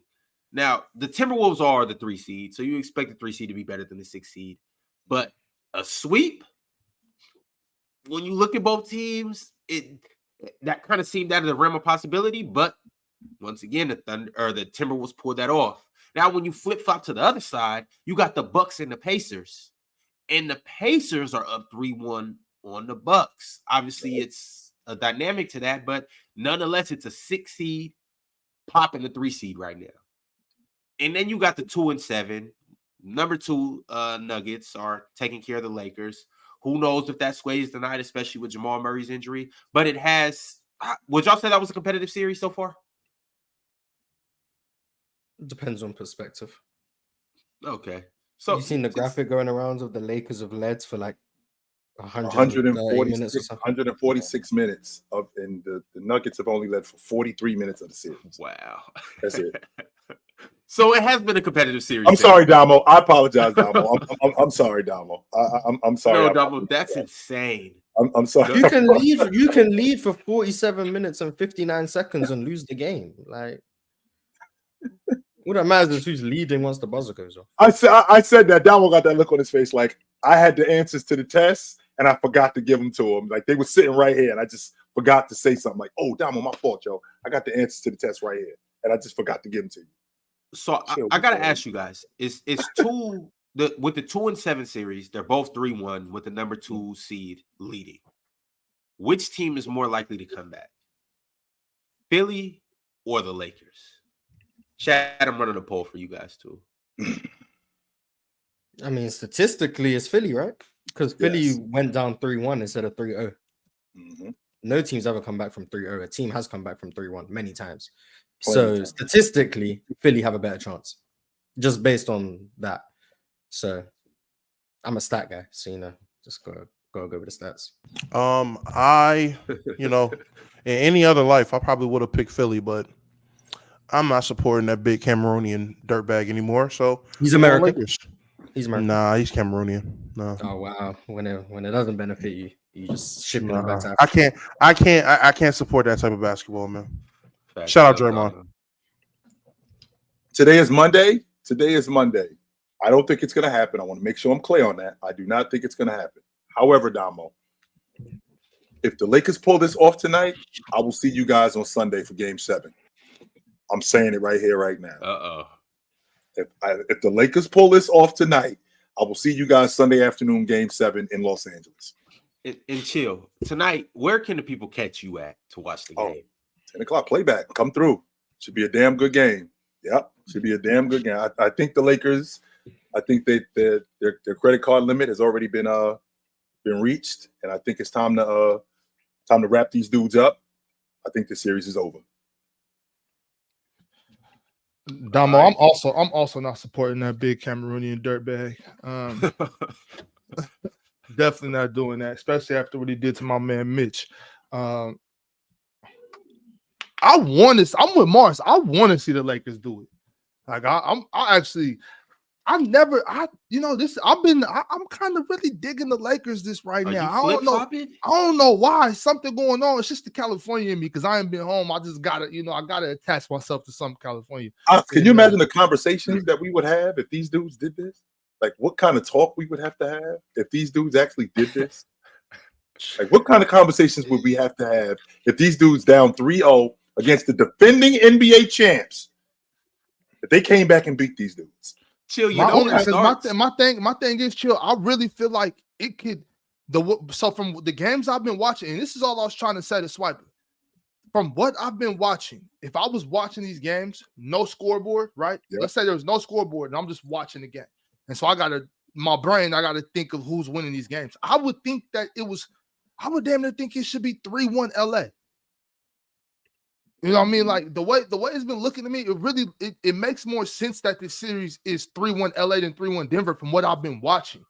And it definitely 2-2 because that game 2 that shot by Murray, like you have to win that basketball game. To win, and I know you're not supposed to say you're supposed to win. Whoever wins. I know the Lakers gave up the lead, but they had it.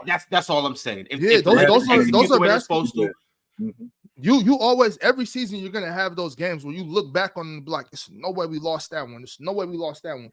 There's certain games that you're in, you're up by either you're up by a certain amount for so long, or you just dominated in a certain thing. Like I'll go with rebounds. Let's say we got 13 offensive rebounds. Like, I'm looking at that like there's no way we lost that game. You know what I mean? Like so I'm looking at this series like it should definitely be 2-2. Well, I can't say it should because it is what it is. But in my mind, it should definitely be 2-2. But if it was 3-1 either way, just from what I've been seeing, I would think it's 3-1 LA right now. It should be a sweep our way. we should have put them away last night. It should be 4-0, and we should be looking to go in the second round. That's even with the game D'Lo had. Even the D'Lo stinkers every game was a winnable game for us. Every game we had control of. And I'm just, you know what? I'm only speaking for 3 games because I didn't watch game 4. Every game we lost, we had control of. Every game we lost in the third quarter at the exact same time in the exact same way. Mm-hmm. What is the biggest factor to you guys losing those games that you believe? The man with his hands in his pockets? or one or two things. A, LeBron needed to be better for the entire game. B, whoever is running our offensive schemes is changing the scheme. So maybe it's not Darvin Ham. Maybe it's Damari Carroll. Maybe it's him. Maybe he runs our offensive schemes. I don't know. But whoever runs our offensive schemes. C, whoever runs our defensive schemes that decides to switch it up after whatever's been working works. We've been getting lucky and fortunate that the Nuggets haven't hit their shots how they usually hit their shots. The Nuggets are shooting like garbage this series compared to last year. Like as a whole, like Jamal Murray is not playing well. Jokic is having quiet games. He's not playing bad. It's just very quiet. But once he goes on his run, it's over. And D, yeah, nigga, I'm blaming Darvin Ham. I'm sorry. I'm blaming Darvin Ham has some blame, whether it's 25%, 10%, 90%. I don't care what percent you give him. That's not my prerogative. You better give him something because there's no way that has to be coaching. It's not the players. That has to be coaching if you lose 3 times in a row. One, you're up by 10. The other, you're up by 20. And one, you're up by 8. And you lose 3 times in a row at the exact same time. So the these are exact same way. Oh, man, I've already called the Homeland Security. I've already called them. I called him on him, and that's the picture I gave him. They gave me a confirmation. They said they will keep a lookout. I said he will be in either Denver, Colorado, or Los Angeles this month. How do you keep ducking Homeland Security? That ain't good because he just keeps slipping through. Because they're looking for a tan. They're looking for a tan man with a very long white beard and a turban, and every time he gets on the court, he bald with a lump, short shave. That's how he's ducking him. I keep sending the wrong pictures. I need to send a regular picture of him, not him when he's exuberating terroristic activities. All right. Well, we'll see what happens if Ham can make it to Game 5 or Game 6 or however. We'll see if he keeps getting through TSA. But MP13 sent through another super chat. He said, from the Mavs and Clippers series, it's clear to me that Jokic clears. Luka's shot variance doesn't move me. He's out here settling for mids, and he can't hit those shots enough or with enough percentage to move me. Hey, Ron, before we do move on, can I just real quick shout out to 3-time champion, 2-time MVP, Candace Parker, and you know what I'm saying, congratulate her on a hell of a career. One of the GOATs, and she gave us some good basketball from Tennessee to LA to Chicago to the time she played in Vegas. Man, shout out Candace Parker. For real. 3 players. 3 players in WNBA and pro basketball in the NBA. There were 3 players to win Rookie of the Year and League MVP. She did it. Chamberlain did it. Wes Unseld did it. That's it. Fact, shout out to her. That was probably the first female basketball player I was ever like, damn, she cold for real. Like she's one of them ones. Shout out to her. Also shout out to her for turning down Dwight Howard and turning him into what he is now.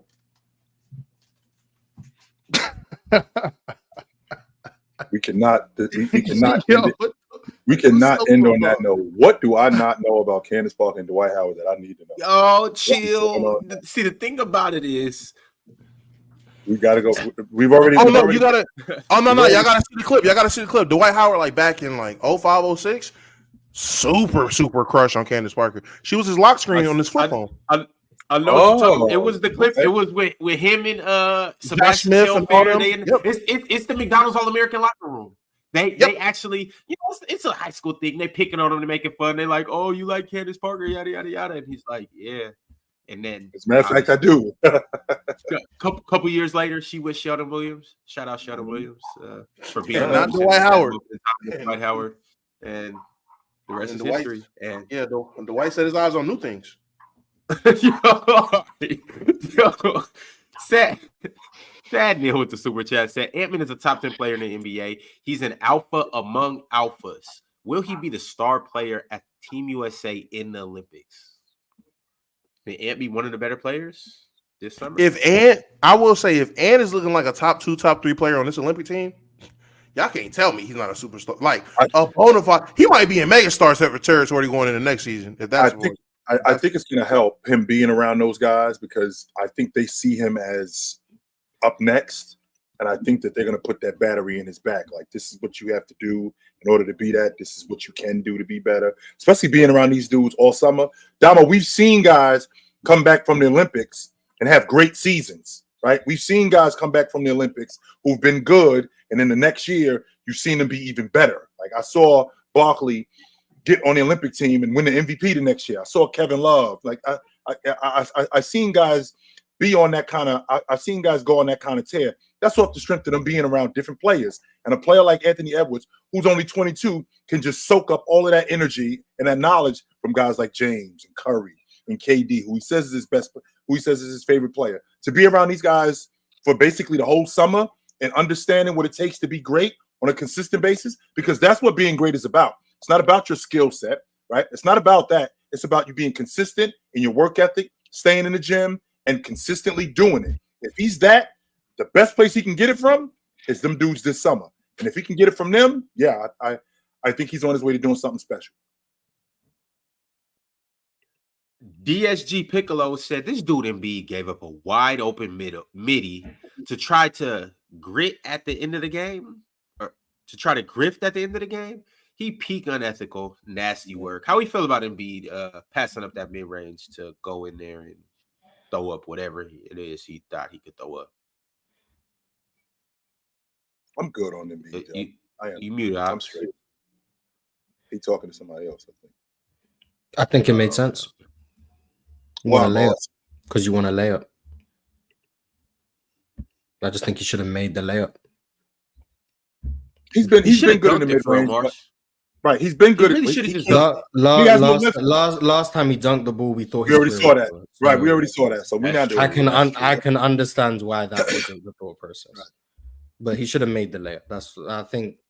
Well, I don't think there's ever a situation where getting downhill to an open paint, relatively open paint, is worse than a mid-range jumper. I just think he should have made the layup. Especially if you're a big man. Particularly if you're a big man. If you're a big man and you go to the rim, yeah, I can give it that. Sure. That's it. Should have made the layup. Matt with the super chat. He said, Swiper, I've been watching Nuggets basketball this year. Watson and Braun are great defensively. Watson and Brown are great defensively, but how we feel about the outside shooting right now? Shout out to Mars for the Jonathan Isaac hype, Magic in 6. I don't know, guys, but this is one of the main reasons why I feel like the series is over. They still haven't solved the MPJ problem. They still have not solved that. And I don't think that they're going to solve it. They haven't found him in transition. He still gets whatever he wants, whenever he wants. Joker is actively looking for him, not just in transition, but in the half court. He's got immense confidence. Mars told me months ago that he hasn't seen a shot that he doesn't like. Well, I want you to compound that, Mars, when it's going in. When it's going in, he's actually doing that even more. So they haven't solved the MPJ problem. I'd like to think that it's a little bit more than MPJ being the difference in the series, but that's a problem that they haven't solved, coupled with Jamal Murray and Joker. So we're going to find out. I want more credit for pointing out Peyton Watson, by the way. I told you guys about him, but one day I'll get my credit for the Peyton Watson love. But if they win the championship this year, you know, and Peyton Watson really does something to make it happen, he'll get some love for that. But Mars, I don't even think that it wasn't Peyton Watson. It was Christian Brown. No, that's Ticket says that. I never. Yeah, I don't remember giving Christian Brown like the crazy. Peyton Watson was the one I was like when they lost Bruce Brown. I said Peyton Watson is the one who's going to enter that rotation. I don't know why he thinks it was Christian Brown that you were I mean, I Brown. don't know. not I mean, Jordan. I like Christian Brown, but I know Payne Watson was the one I was talking about. Like, I know Yeah. for a fact it was Payne Watson. So We knew But that on the second part of that super chat though, the Cavs Magic. I could see Orlando in 6. I mean, we see that Franz. Nah, and man. Paolo- I tried to tell y'all last week, and y'all well, booed I me thought- off the I stage. thought I asked y'all, the solution was I stopped watching the series, and that's what happened. So now I just watch the games. Okay. Now I just watch the games after I've already seen Orlando won, so I can see what happens. But live, nah, I'm not watching it. Orlando gonna keep putting up 100 points. Ron, I'm saying though, when and that's what we talked about that last week. I was saying that like Franz and Paolo, if they just take over and they just go score and stop trying to run through the other, this got to be one of those type of series for them. Like Franz and Paolo got to ball out. They can't depend on everybody else. Jalen Suggs gonna get involved when he can, but you just got to stop going through them other guys. You know what I mean? So if they go that route and dominate the rest of the series, 2 more games, it's possible. It's very possible. Here's my thing though. It's also too like, all right, so first off, Orlando has showed us this throughout the year. Remember when they went on that crazy run to start the year off, and then they slowed down a little bit, and then they kind of picked it up a little later on in the year. They've showed us that they're an elite defensive team. Jonathan Isaac has shown us that he has a clear impact on any time he steps on the floor with this team. But also too, vice versa. Shout out Mars. The Cleveland Cavaliers have showed us, and they showed us this last year, that they can be pushed around, they can be bullied, and they also have showed us that at times they won't step up when it's time to step up. And I mean, Cleveland went crazy this year too. I think they had the longest winning streak, and they have Donovan Mitchell, they have Darius Garland, they have the Twin Towers down there, but they've showed us that at times it's more that can be desired from them. And we've seen that with these last 2 games. That's all I was trying to say, is that maybe the Magic might be able to. Well, Orlando's defense, that's what it is Orlando being able to score with Franz or Paolo, and then Jalen Suggs doing what he can. You get guys who can knock down shots, that's a bonus. The defense is what was always there for them. That's the calling card of them. If they can keep holding the Cavs under 90, like they're in a good position. So Now, the Franz agendas that Ox was pushing, and I was kind of like behind him, not as high as him, but I was there with him. And Franz is really, really good. Franz is really, really good. Really, really good. Like Franz is really, really good. Franz is dope. He's a really good. Like when he does make his threes, which I don't know what happened this season, it just fell off a cliff. But when he makes threes, with how good he is getting downhill, finishing at the rim, defensively, I think he's really underrated. And then he can pass the ball, good decision making, all of those things. Like Franz Wagner is a really, really, really good basketball player, and I think he's gonna get some. Especially if Orlando win this series, he gonna get some love that he very rightfully deserves. So I'm Man, clear. Also, Play the music, shout man. out Wendell. Shout out Wendell. Yeah, Wendell came in, he was knocking down threes. I was like, nice. Yeah. I like that. I like that. But yeah, I'm not gonna watch. Like I said, I'm gonna watch the games afterwards because kind of my job. But live, nah, we don't watch it. I need Orlando to win this series, so I gotta do my best and help them. Hey, y'all really superstitious like that? Absolutely. I watched the first 2 games. They couldn't score above 90 points. I stopped watching. They score above 100 twice. Hey, I've been like superstitious my whole life with sports. So that's all about to ask y'all. What are some superstitions that y'all did like when y'all was playing like any sport though? Like growing AAU, up in high school, all that. What was y'all superstition? AAU in high school, I wore the same pair of high school gym shorts under my shorts, no matter what. AAU in high school games. Yeah, like PE shorts. I had to wear the same boxes for every game. the same kind of drawers or the same exact pair. The same exact ones. Yeah. I listen to the same songs on game days too. Like between 10th grade and 12th grade playing ball, I listen to the exact same songs, no matter what, before every game. So you be listening to rap or like what type of music y'all listen to before a game? Rap, soul, R&B.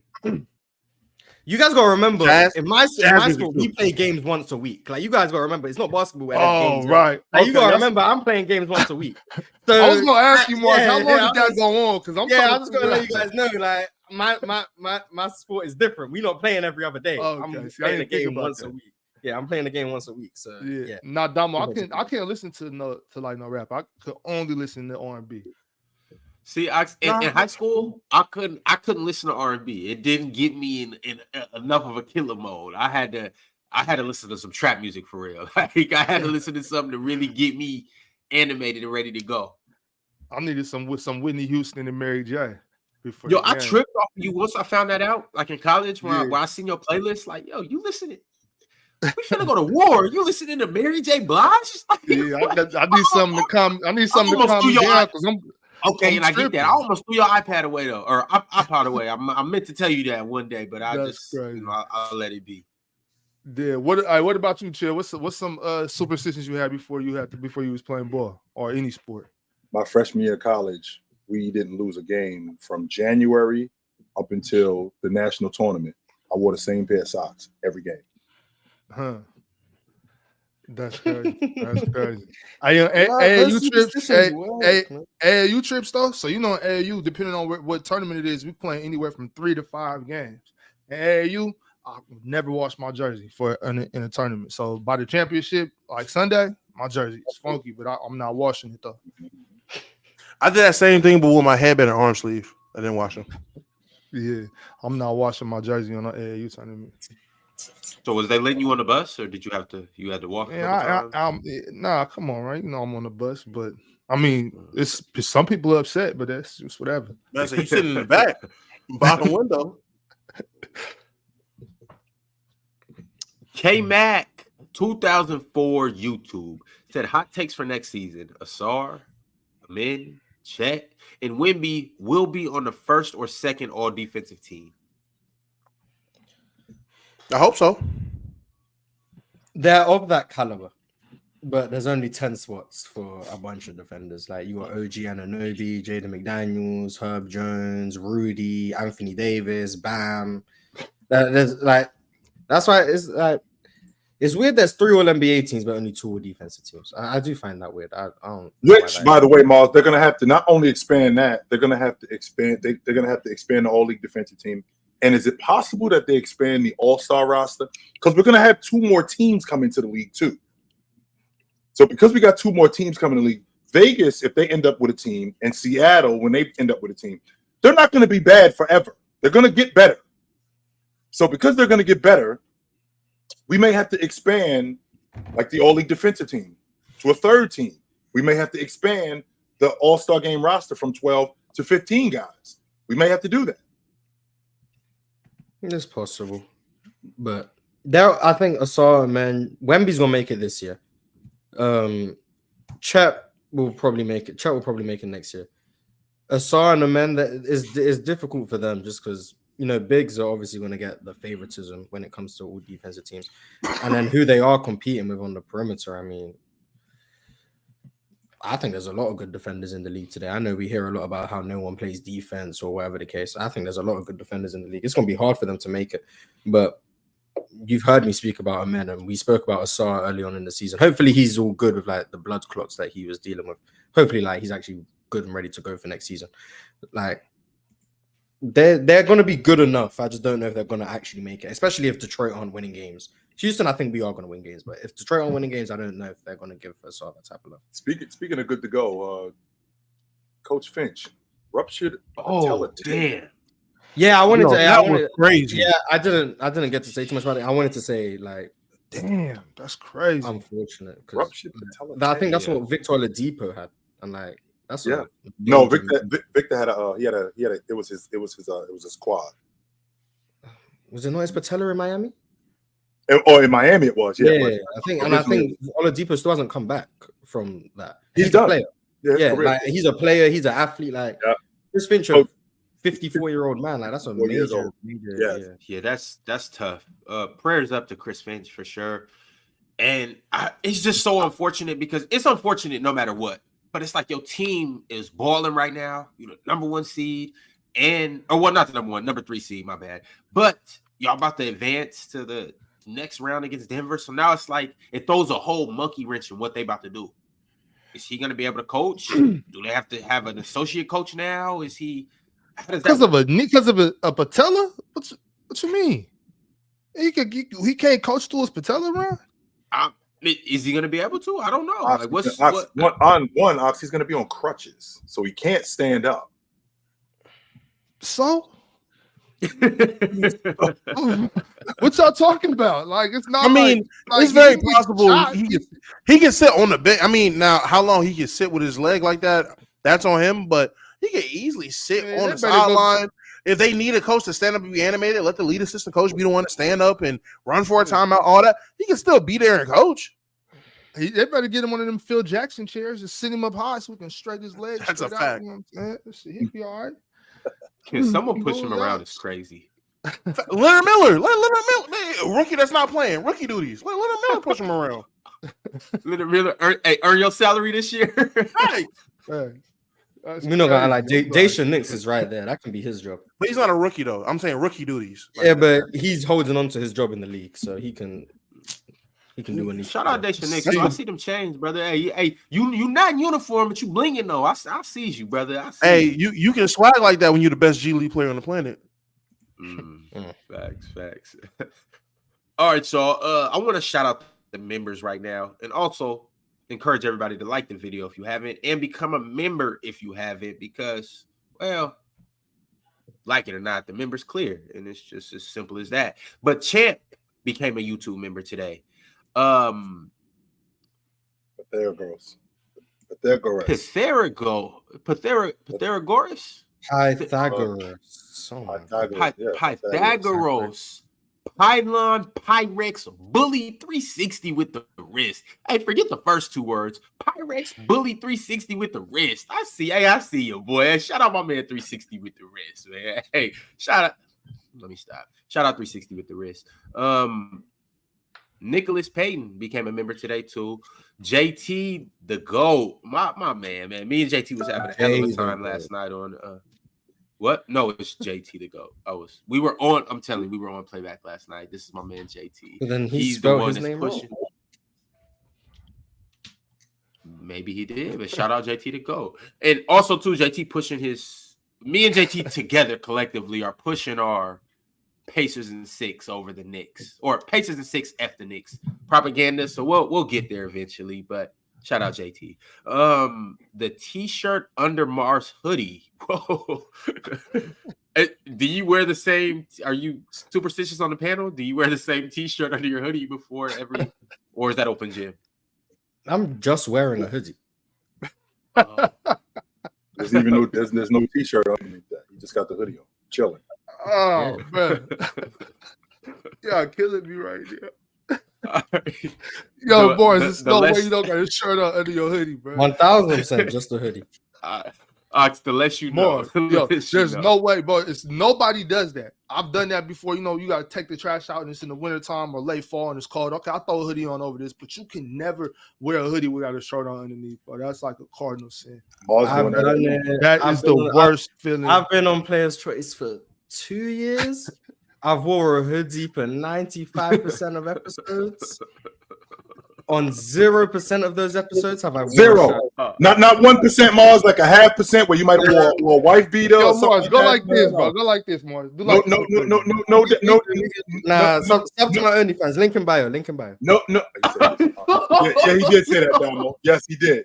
Chill, Damo. I gotta get my man Damo real back in. Oh my God, here we go. I gotta get my man. I'm not going out. Like I'm here. This hoodie coming off the moment I leave the air. Like the moment we end the show, this hoodie coming off. Like if you're not lying, bro, you're a serial killer, bro. There's no way you sit there. Who knows basketball? Who knows basketball? That's what he is. There's no way, Mars. No doubt. And again, Mars, not 98%, not 0.1% where you got the white beater on underneath 0%. Or half a shirt. 0%. Is that what I'm understanding? There's in any episode I'm wearing a hoodie. 1000% of the time, there's nothing underneath the hoodie.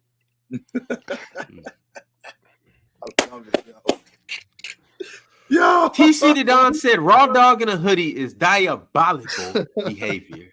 You at least gotta put a beater on, bro. You at least gotta have a beater. You gotta have a beater. Why I gotta do that?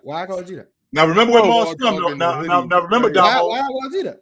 Mars is from he's from the UK. They do things a little bit different over there now. You have to like I'm Nobody going does that. outside. Like I'm not Chilton, going nobody anywhere. I'm does that. sitting in a chair. Like why I gotta put on 2 layers of clothing to sit in a chair? Nah, Yo, I'm with I you, would, Mars. you know Man, what? Raw- I would take. Raw I would dog go the out. shit out that hoodie, Mars.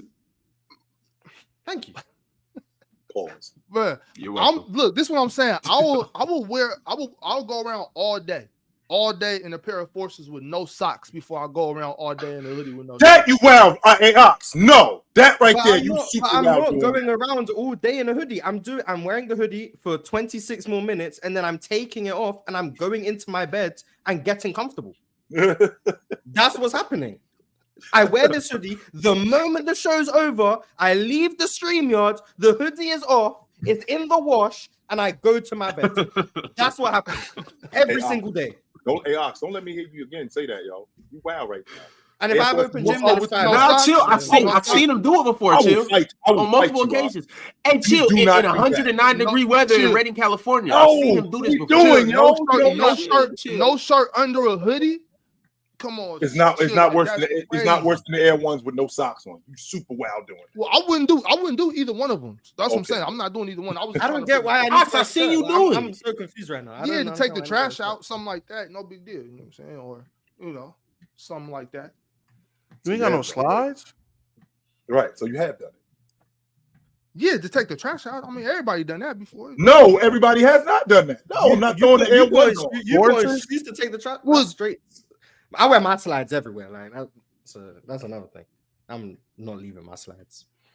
Yeah, I mean, I'm running a poll right now. What if there's no shoes by the door, then I'll run outside. Unless they beat up, there's no way you just casually sliding on forces with no socks. You wow as hell right now, Damo. If they by the door, if they by the door for something. But the FAA takes the way. I was saying, like you really gotta put your foot in the shoe. Like you gotta really put them hoes on. And you can't just slide on there. I don't wear mine tied up. I don't know how y'all tie y'all shoes. If y'all, you better not tell me if you walking on the back of the Air Ones, I will fight you. You better not be walking on the back of the Air Ones. If they beat, yeah, but I'm saying like how tight y'all be tying y'all shoes? You can't just slide your feet in real quick. This your man, Ron. This is your man, Ron. Y'all should, y'all gotta untie your shoe when you like if you don't wear a loose shoe. Some people wear a loose shoe where they never have to tie their shoe, but if you don't, like if you tie your shoe that tight, you should probably untie it when you take your shoe off. Don't be don't get me wrong. I have shoes like that. Is worse than wearing your right. I have shoes like that, just not forces. Okay, got you. Well, shit, I got a bunch of pairs. 17% of you are insane. There's no way you're saying no shirt under a hoodie is worse than no socks with Air Force. I guess. Okay. That's crazy, Mars. You gotta cut that out, bro. It's getting hot. Damn near won't even be wearing a hoodie. I might just come on topless. Mars, it's getting even hot. I don't even know if the hoodie can survive. No, we're not doing that, Mars. Oh, link in bio if you want to see. You and Swipe with tripping, Mars. That's that light skin for your link. Like, hey, if enough people want the link, I'll make the link. I don't know what to tell you. Hey, chill, this that light skin shit. Case the bag. I don't know what to tell you. If enough people are like, hey, Mars, where's the link? Hey, I gotta provide the link. Hey, Moore's gonna be on there with a bunch of different hoodies. He's gonna have like 10 different variations of hoodies. His gonna be like this. He's gonna be doing this. Y'all disgusting. Because y'all go to subscribe, and that's what's the nasty part. But hey, Mars, chase the bag. Exactly. Hating on me. Don't hate the person selling. Damo, you go send him a Let's Keep It a Buck hoodie to. You muted. Can't hear him. He's saying absolute. No, that's not what I said at all. Let's keep it a buck beater. No. Wait, Damo, y'all got merch? I was just about to say that, Ops. Huh? Oh hell, you heard what he said. Oh hell, you can't hear now. We got merch in the works. Okay. We got merch. We passed some out at DreamCon. He gave some exclusive merch out, but we ain't got nothing. Are y'all doing that again this year? DreamCon? Hell no, they can. I'm not doing that shit again this year. Okay. That was a once in a lifetime experience for me. I don't Just need like to do PC it again. weekend Let was me a know once next in a time you lifetime. finna hit That's one of it. those Never conventions again. again. But if you're going, No, Mars, we're gonna do it somewhere different. Oh, I'll do a different convention. I'm It not better gonna be drink somewhere them again. different. No, Mars, we'll do it somewhere different. Seattle wasn't really for you. It better be somewhere different. If I hear PC weekend Seattle again, hey, I'm unavailable, man. I'm unavailable. Damn, was Seattle that bad? Man, they told me the food gonna be good. The food was trash. There was nothing was to good. do. Like, oh my, nah. we There can was go nothing to Seattle. do. Was it just was. sitting in the B&B? Well, for me as a child, there was nothing for me. Oh, to do. okay. Yeah. First of all, it's plenty of stuff. Damo, we was working. That's what I was about to say, Damo. Damo, we was working, bro. We was working. That's the issue. They had me working with Dub. Like, yeah, we good, man. Oh, Yeah, damn. The 15-year-old. Hey, next PC weekend is us though. What you mean? New Open Gym rebrand. We lit. If it's On not top of Seattle, that, new yeah, we PC there. weekend March, you're gonna be 21. I mean, did I say that? PC weekend You're gonna in be 31. 7 I'm sorry. years. Oh my god. Okay, PC weekend 2028.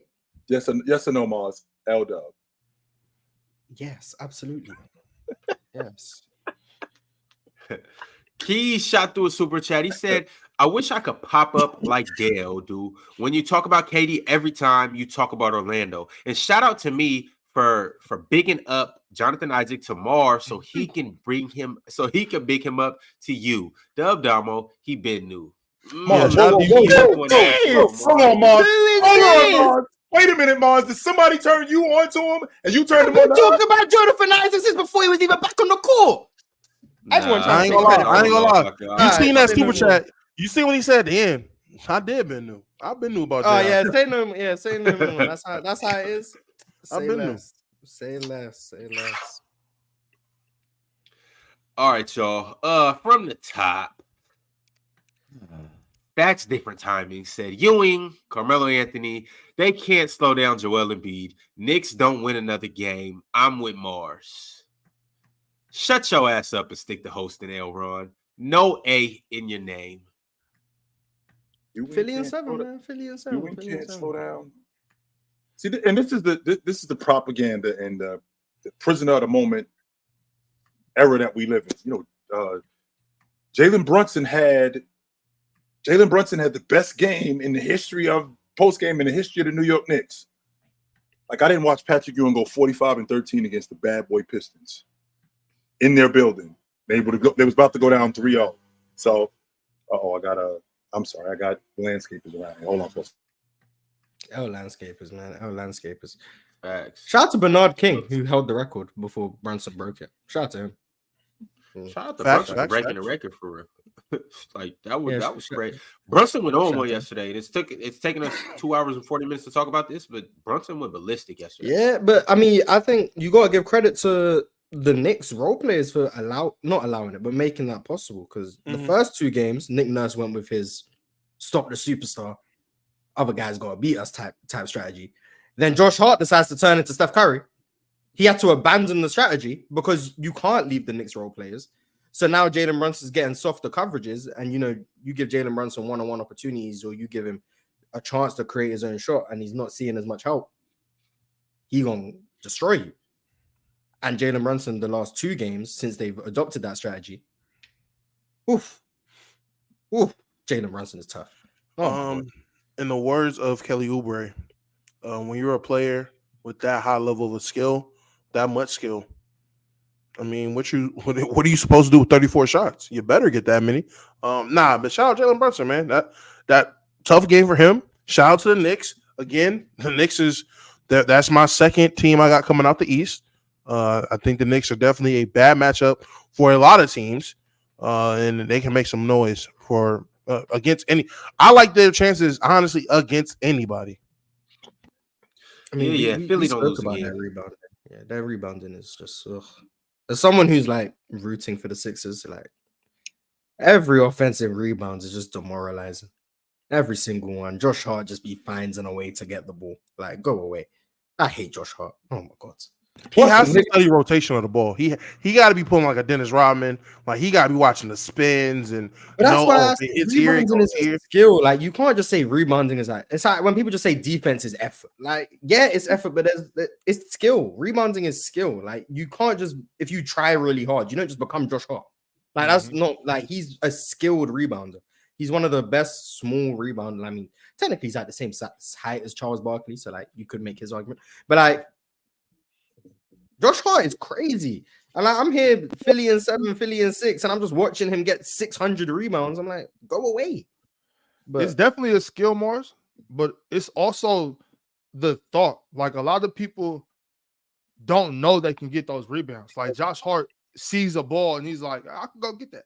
You know what I'm saying? And a lot of times people have those opportunities. They just don't even realize, like, yo, if I actually made a hustle play or I got myself in position, a lot of these loose balls are long rebounds. I could go get them. You know what I'm saying? He's actually one of those type players that realizes the importance of extra possessions and getting after the loose ball and just being that hustle player. Like Josh Hart's another guy. Like we was talking about, it's just a certain players on each team where you like, man, that's the type of guy you want on your team. Like this is the type of guy I would like to play with. And Josh Hart is for sure one of them. There's no team that was like, yeah, we don't need Josh Hart. Like there's no team in the NBA that's like, yeah, we good on Josh Hart. Like no team would ever say that. So Fred VanVleet for Josh Hart, we here for it. Man. Yo, it's Monday. And I just want to point out the fact that PC football will be on playback at 5:15 Eastern time. And then right after that, at 6:45, 9:45 Eastern time, we'll be watching the Lakers and the Nuggets with none other than my dog, Chill Tail Hoops. So y'all be sure to tap in. Check us out on playback. It's going down today. We got a good show. And we got a good playback stream with the Lakers and the Nuggets. So be sure to pull up. I got some more super chats, so we're going to go ahead and dive into that. But before I do, I want to encourage y'all to join the Telegram group chat. This is where everything goes down. We all in this. We talking hoops, texting hoops, debating hoops all day, every day in this. And it goes on 24/7. It's times where I get up at 2 a.m. I'm like, yo, why is Alan L in here trying to debate with me? What's going on? And then I have to cook Alan L and then go back to bed. Like, things like that happen all the time. But I seen Ox and Alan L going at it. Was interesting. Yeah, Alan L, take your punk ass to sleep. What you doing up at 2 a.m.? Just so you know, that's past your bedtime. Just really quickly, that actually translated, like you guys talk about Josh Hart, that actually translated from college to the pro level. Just so you guys know, his last 2 seasons at Villanova, who do you think their leading rebounder was? Mr. Hart. Yes, sir. At the 2-guard spot, by the way. He's their leading rebounder. So that translated to pro level. So was it that he went there with that was therefore it was Amari Spellman, right? Yeah. Him.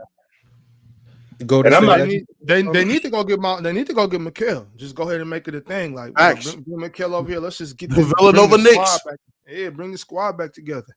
Get the band back together, yo. Let's do that. Well. Yo, let's get the crew back together. I'm here for that. Yeah, his last 2 seasons, he led Villanova in rebounding. You trying to get them Tom Whitmore as well? Easy, Mars. Relax. Ain't nobody. Well, he wasn't on their squad, so I mean that's different. Yeah, I was just because he went to Villanova. That's not the same. Yeah, but I mean, that's what I was asking about. I was just like, do they have to play together or like? No, him, DiVincenzo, Hart, DiVincenzo, Brunson, and Mikal Bridges they were all on the crew together. Okay, all 40. So it's only if they played together. Okay, that's fine. They was all on the crew together in at Villanova. So all right, y'all. Tito El Bandito said biggest takeaway from the Suns versus Wolves, Cat played good defense on the most talented scorer all 4 games. Shout out Cat. Shout out to Cat coming back from torn meniscus, by the way. Yeah, he doesn't look like it, does he, Mars? He looked like he's just Cat again. Did he even get surgery? Did he just like sprain something? Did he even tear his meniscus? I think Ron tested that too. I don't know if he got surgery. I don't think he did. He just playing through it. It's not nothing too crazy. Someone can tell us in the chat if he did get surgery. I can't remember. Was it confirmed that it was a meniscus tear? I'm pretty sure that's what was reported. Yeah. Okay. But like there's obviously grades of tears. Yeah. Like, right. So I'm assuming Joel's was more severe. Because I was about to say, because whatever Joel had, it's clearly worse. Ball Talk said, did anyone see Lou Dort flip over someone on the floor and poke the ball loose without fouling? Absurd stuff from dirty work guys this playoffs. I'm telling y'all dudes.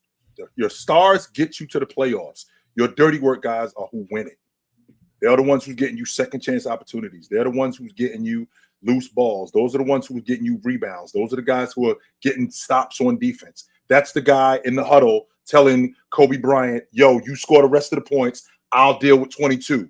Those are the guys that are pushing you guys over the top. You guys wonder why I dig dirty work guys so much. Because these guys are the backbone of championship teams. As good as Jordan was, he ain't winning without Ho Grant. He's not. He's not winning without Cliff Livingston. That's not happening. As good as he is, as good as Magic was, as good as Worthy was, as good as James Worthy was, as good as all those guys were. You're not winning without AC Green. That Heat team, they ain't winning without Udonis Haslem. They're not. Your dirty work guys are the difference between you winning and losing games. Because more times than not, when you think about championship teams, the best players, they kind of cancel each other out, right? If Shaq goes for 32, 13, and 6, Duncan's going to go for 29, 16, and 5. So these two guys are going to cancel each other out. Your dirty work guys are going to be the difference in whether you win or you lose. But yeah, the stars get all the credit. They do, don't they, Mars? Football Breakdown said, y'all called me a madman and hater. Most overrated player, swept in the first round in both conferences in 3 years. Luka next up, most overrated playoff player going? You talking about Luka, most overrated playoff player going, or KD? Most overrated offensive player. Offensive player, yeah. So he's talking about KD for the first part, and then he's talking about Luka for the second part. I'm not going to disagree with him. You know?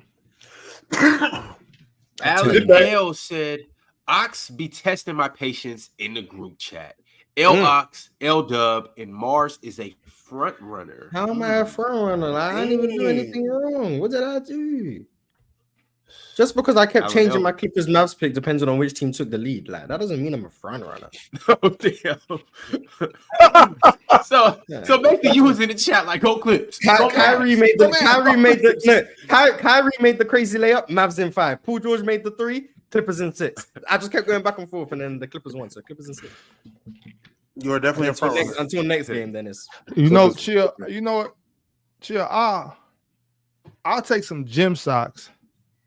Hog tie Allen L with the gym socks, and just throw dodgeballs at him for 20. Just for 20. Hold on, the heavy dodgeballs are the ones you used to get in gym class. The red ones. The red ones you play but those kickball kind of with. sting when they hit you though. If they hit you good enough, that's why I use them.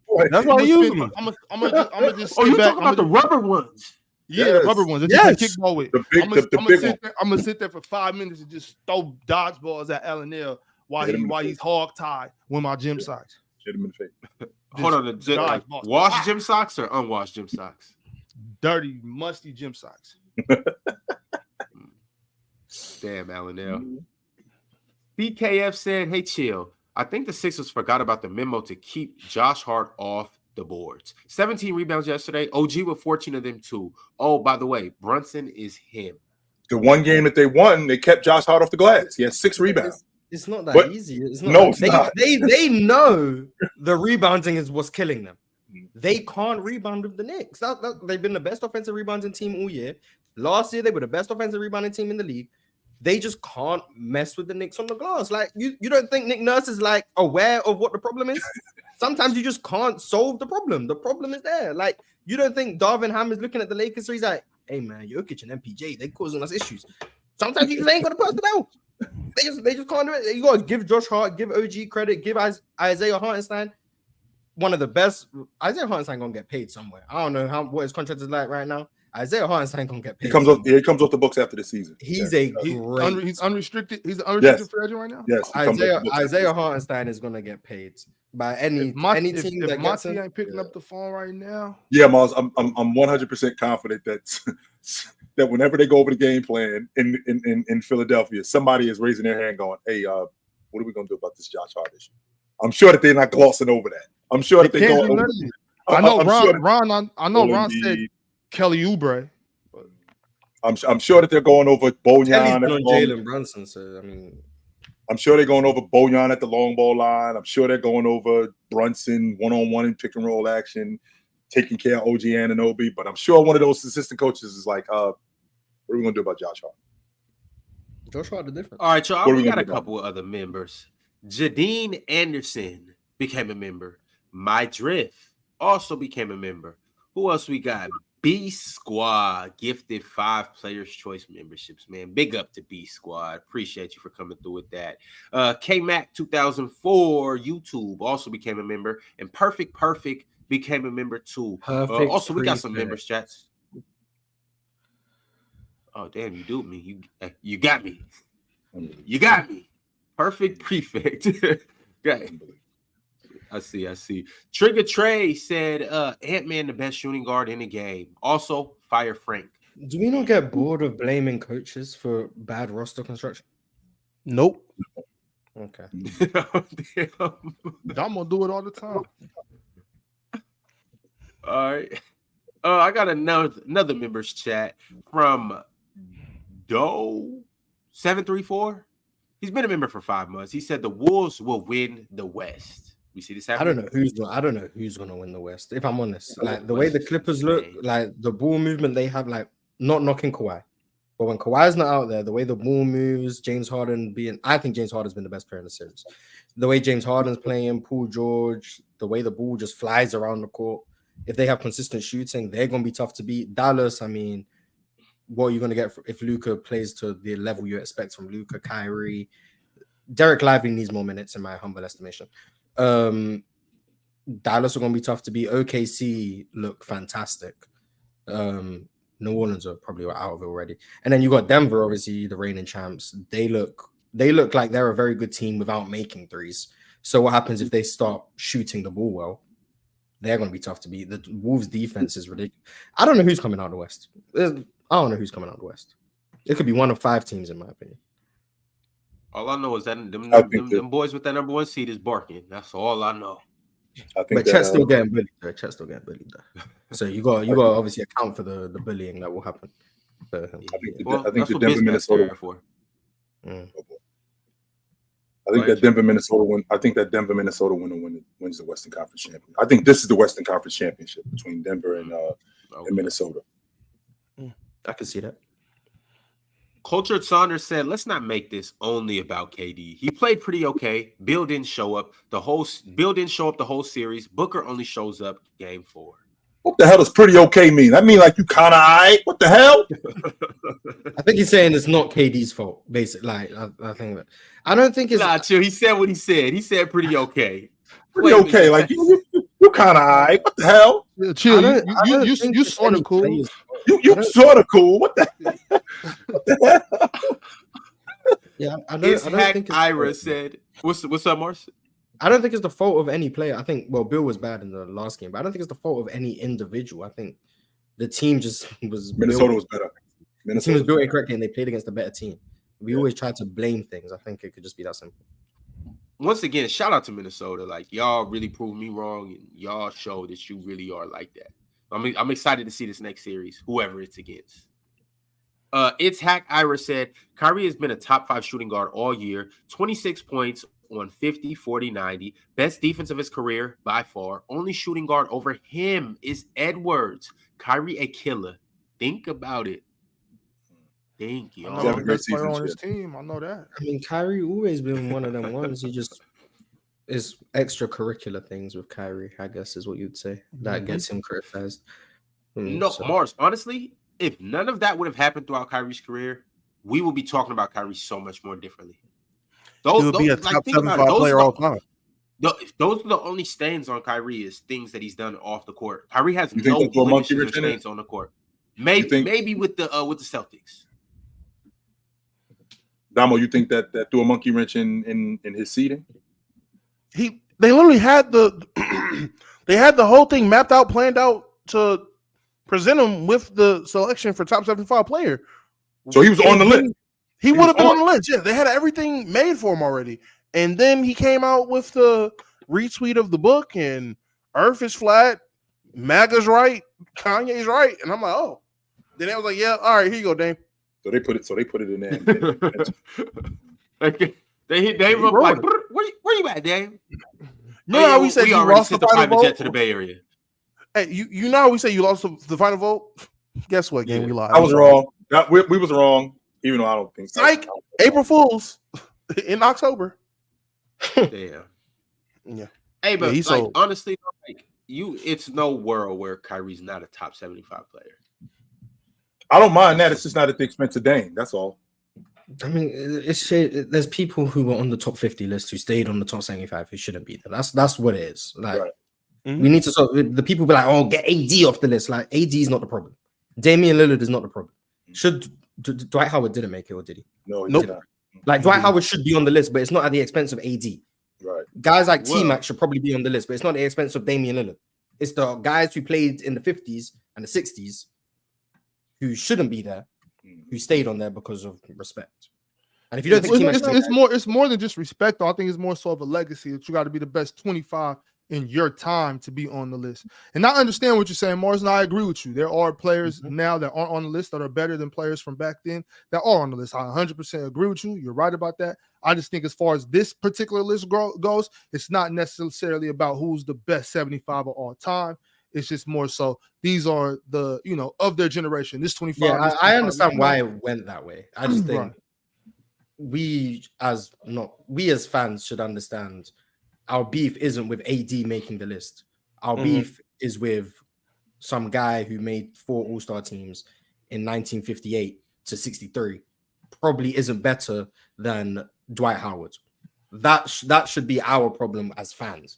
But Instead I of don't. that, That's not my AD. problem, Mars. My problem is AD Yeah, I don't think it should because of this, even of this 25 years, Dwight is still, he's one of the top 25 players of his time, of his era, of his generation. But of it's people not that are a- supposed to be on this list. He's top 25.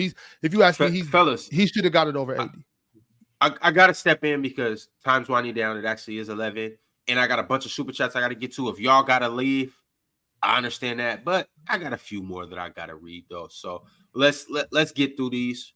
Respect everybody that sent through the super chats. Also, like the video if you haven't. Shout out all of our members. Lonnie Williams said, "I've been saying Joel plays dirty every time he gets frustrated. It's so whack, but nobody says anything because he's a superstar."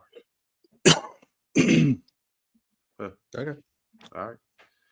Mello Williams, Lonnie Williams' cousin, in case you guys don't know. Shout out to Mello and both of the Williams just the Williams family in general. He says, shout out to OG for putting Joel Embiid in jail in the fourth quarter. And Joel has had his Ben Simmons moment, passing up a midi and blowing a layup.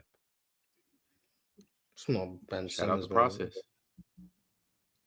K-Mac 2024 YouTube sent through $5. Appreciate you. Thank you, yo.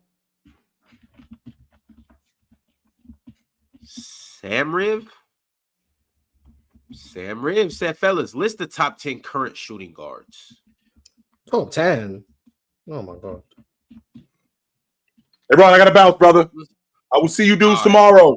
Merry Yes, Yes, Christmas. sir. Out. Merry Christmas. What's the top 5? Top 5 shooting guards. We got Book, Mitch, Book, and Mitch, and Jalen Brown, and Malik Monk. Sure. all right, that's our top 5. Marcus FRM 626 said, "Come on, chill. Why do you think Donovan's still the best at shooting guard?" You've heard him the same reason he said the last time someone asked him that. It's the same reasons. It hasn't changed. So K-Mac 2024 YouTube sent through another $5 super chat that didn't say anything, but appreciate you, K-Mac. You the man. Marcus FRM 626 said, like, chill, think about this. The only thing Ant had to do was be a better playmaker, and in this series, out of nowhere, he made that leap. He's better. you could argue he didn't Shout out make to the Ant. leap. It's just that the Suns' rotations on defense made it easier for Ant to make those reads against a more structured defense. We'll see. Against Denver, who are better in rotation, we'll see how Ant deals with those things. I think it's just a wait and see. I'm interested to see what that looks like, Mars. Like, this is going to tell me everything I need to know about Ant, this Denver series. Or Lakers series, we don't know yet. One series is going to tell you everything you need to know. Just one Well, series it's of gonna let basketball? me. It's yeah. Actually, it is. And the thing about it is, I'm not even saying that it has to play like he got to average 40 and this and that, but just seeing the way that he handles a team that's that disciplined, a team that's that good, how he reacts to the different moments and stuff like that, it'll let me know a lot going forward about what to expect from Ant. Once again, Ant can really not play up to his expectations, but it's the way that he just handles certain reads and defenses and just certain things like that. K-Mac 2024 YouTube said, any hot takes for next season? I have one. There will be 4 rookies from this season on all defensive first and second team. Amin, Asor, Chet, and Wemby. We spoke about that, but yeah, I think it's possible. Brack said, L script writer, Adam Silver, be treating my glorious Reaper like Vegeta. Shaking my head. That's a fact, Brax. That's crazy. KD, come home after we win this first one. Yeah. KD back in OKC. I'm here for it. Adam West said, better hot take. Point guard Jordan Poole. Jordan Poole will be an all-star. Huh. It's a hot take. It's a hot take. All right. MP13 said, Damo, DreamCon was a damn disaster last time, man. I was hating my life the entire time. It was so unorganized. It was crazy. Damn, DreamCon, get it together. K-Mac 2024 or 2004 YouTube said, who are the 10 best NBA athletes? Now? Yeah. LeBron and You think right now, No, today? right No. Yeah. Okay, no. And Zion. Zion. Wemby got to be in there too. Ja for sure. This is one I can actually put Jalen Green in and no one will look at me crazy. Jalen Green. Derek Jones. Amen Thompson. Trey Murphy. Sure, both of them. Put both of them in there. Amin and Asor. Malik Monk. Look, LeBron might still be in there. I'm not mad at De'Aaron either. Yeah, for sure, De'Aaron. I said Trey Murphy already. There's a lot of them, man. There's a lot of athletes in the NBA. It's hard to narrow down. I want to say Cam Whitmore too. I'm trying to get 3 rockets on there. I'm not mad at Cam being on there. Hold on. I'm getting 3 rockets on there. I don't know what to tell you. We got Aaron Gordon. Yep. Yeah. Key said Hartenstein cool. He ain't better than Mo Wagner though. Yeah, give me iHeart, man. Give me iHeart. Hey, Joe, Isaiah Hartenstein, that little left hand push shot he got right there is dope. He studied Brandon Clark, man. That little floater push shot. Yeah. Mm-hmm. All right, y'all. And last but not least, make sure you like the video on the way out and become a member too. This is the perfect time to become a member. The playoffs are just now heating up. We're gonna be going up clear until the end of June. So right now for May, at least May and June, become a member for May and June. But last but not least, the Tribe One said, realistically, who should the Thunder get with all their draft picks? KD, Mikal, Embiid. Also, the Grizzlies finna be there too next year. Wes Nasty. We gotta see who becomes available. Like, it's all good projecting, but in the offseason, anything can happen. What a team takes a bad playoff loss, a superstar becomes available, or whatever. So we gotta wait to see what's really on the market.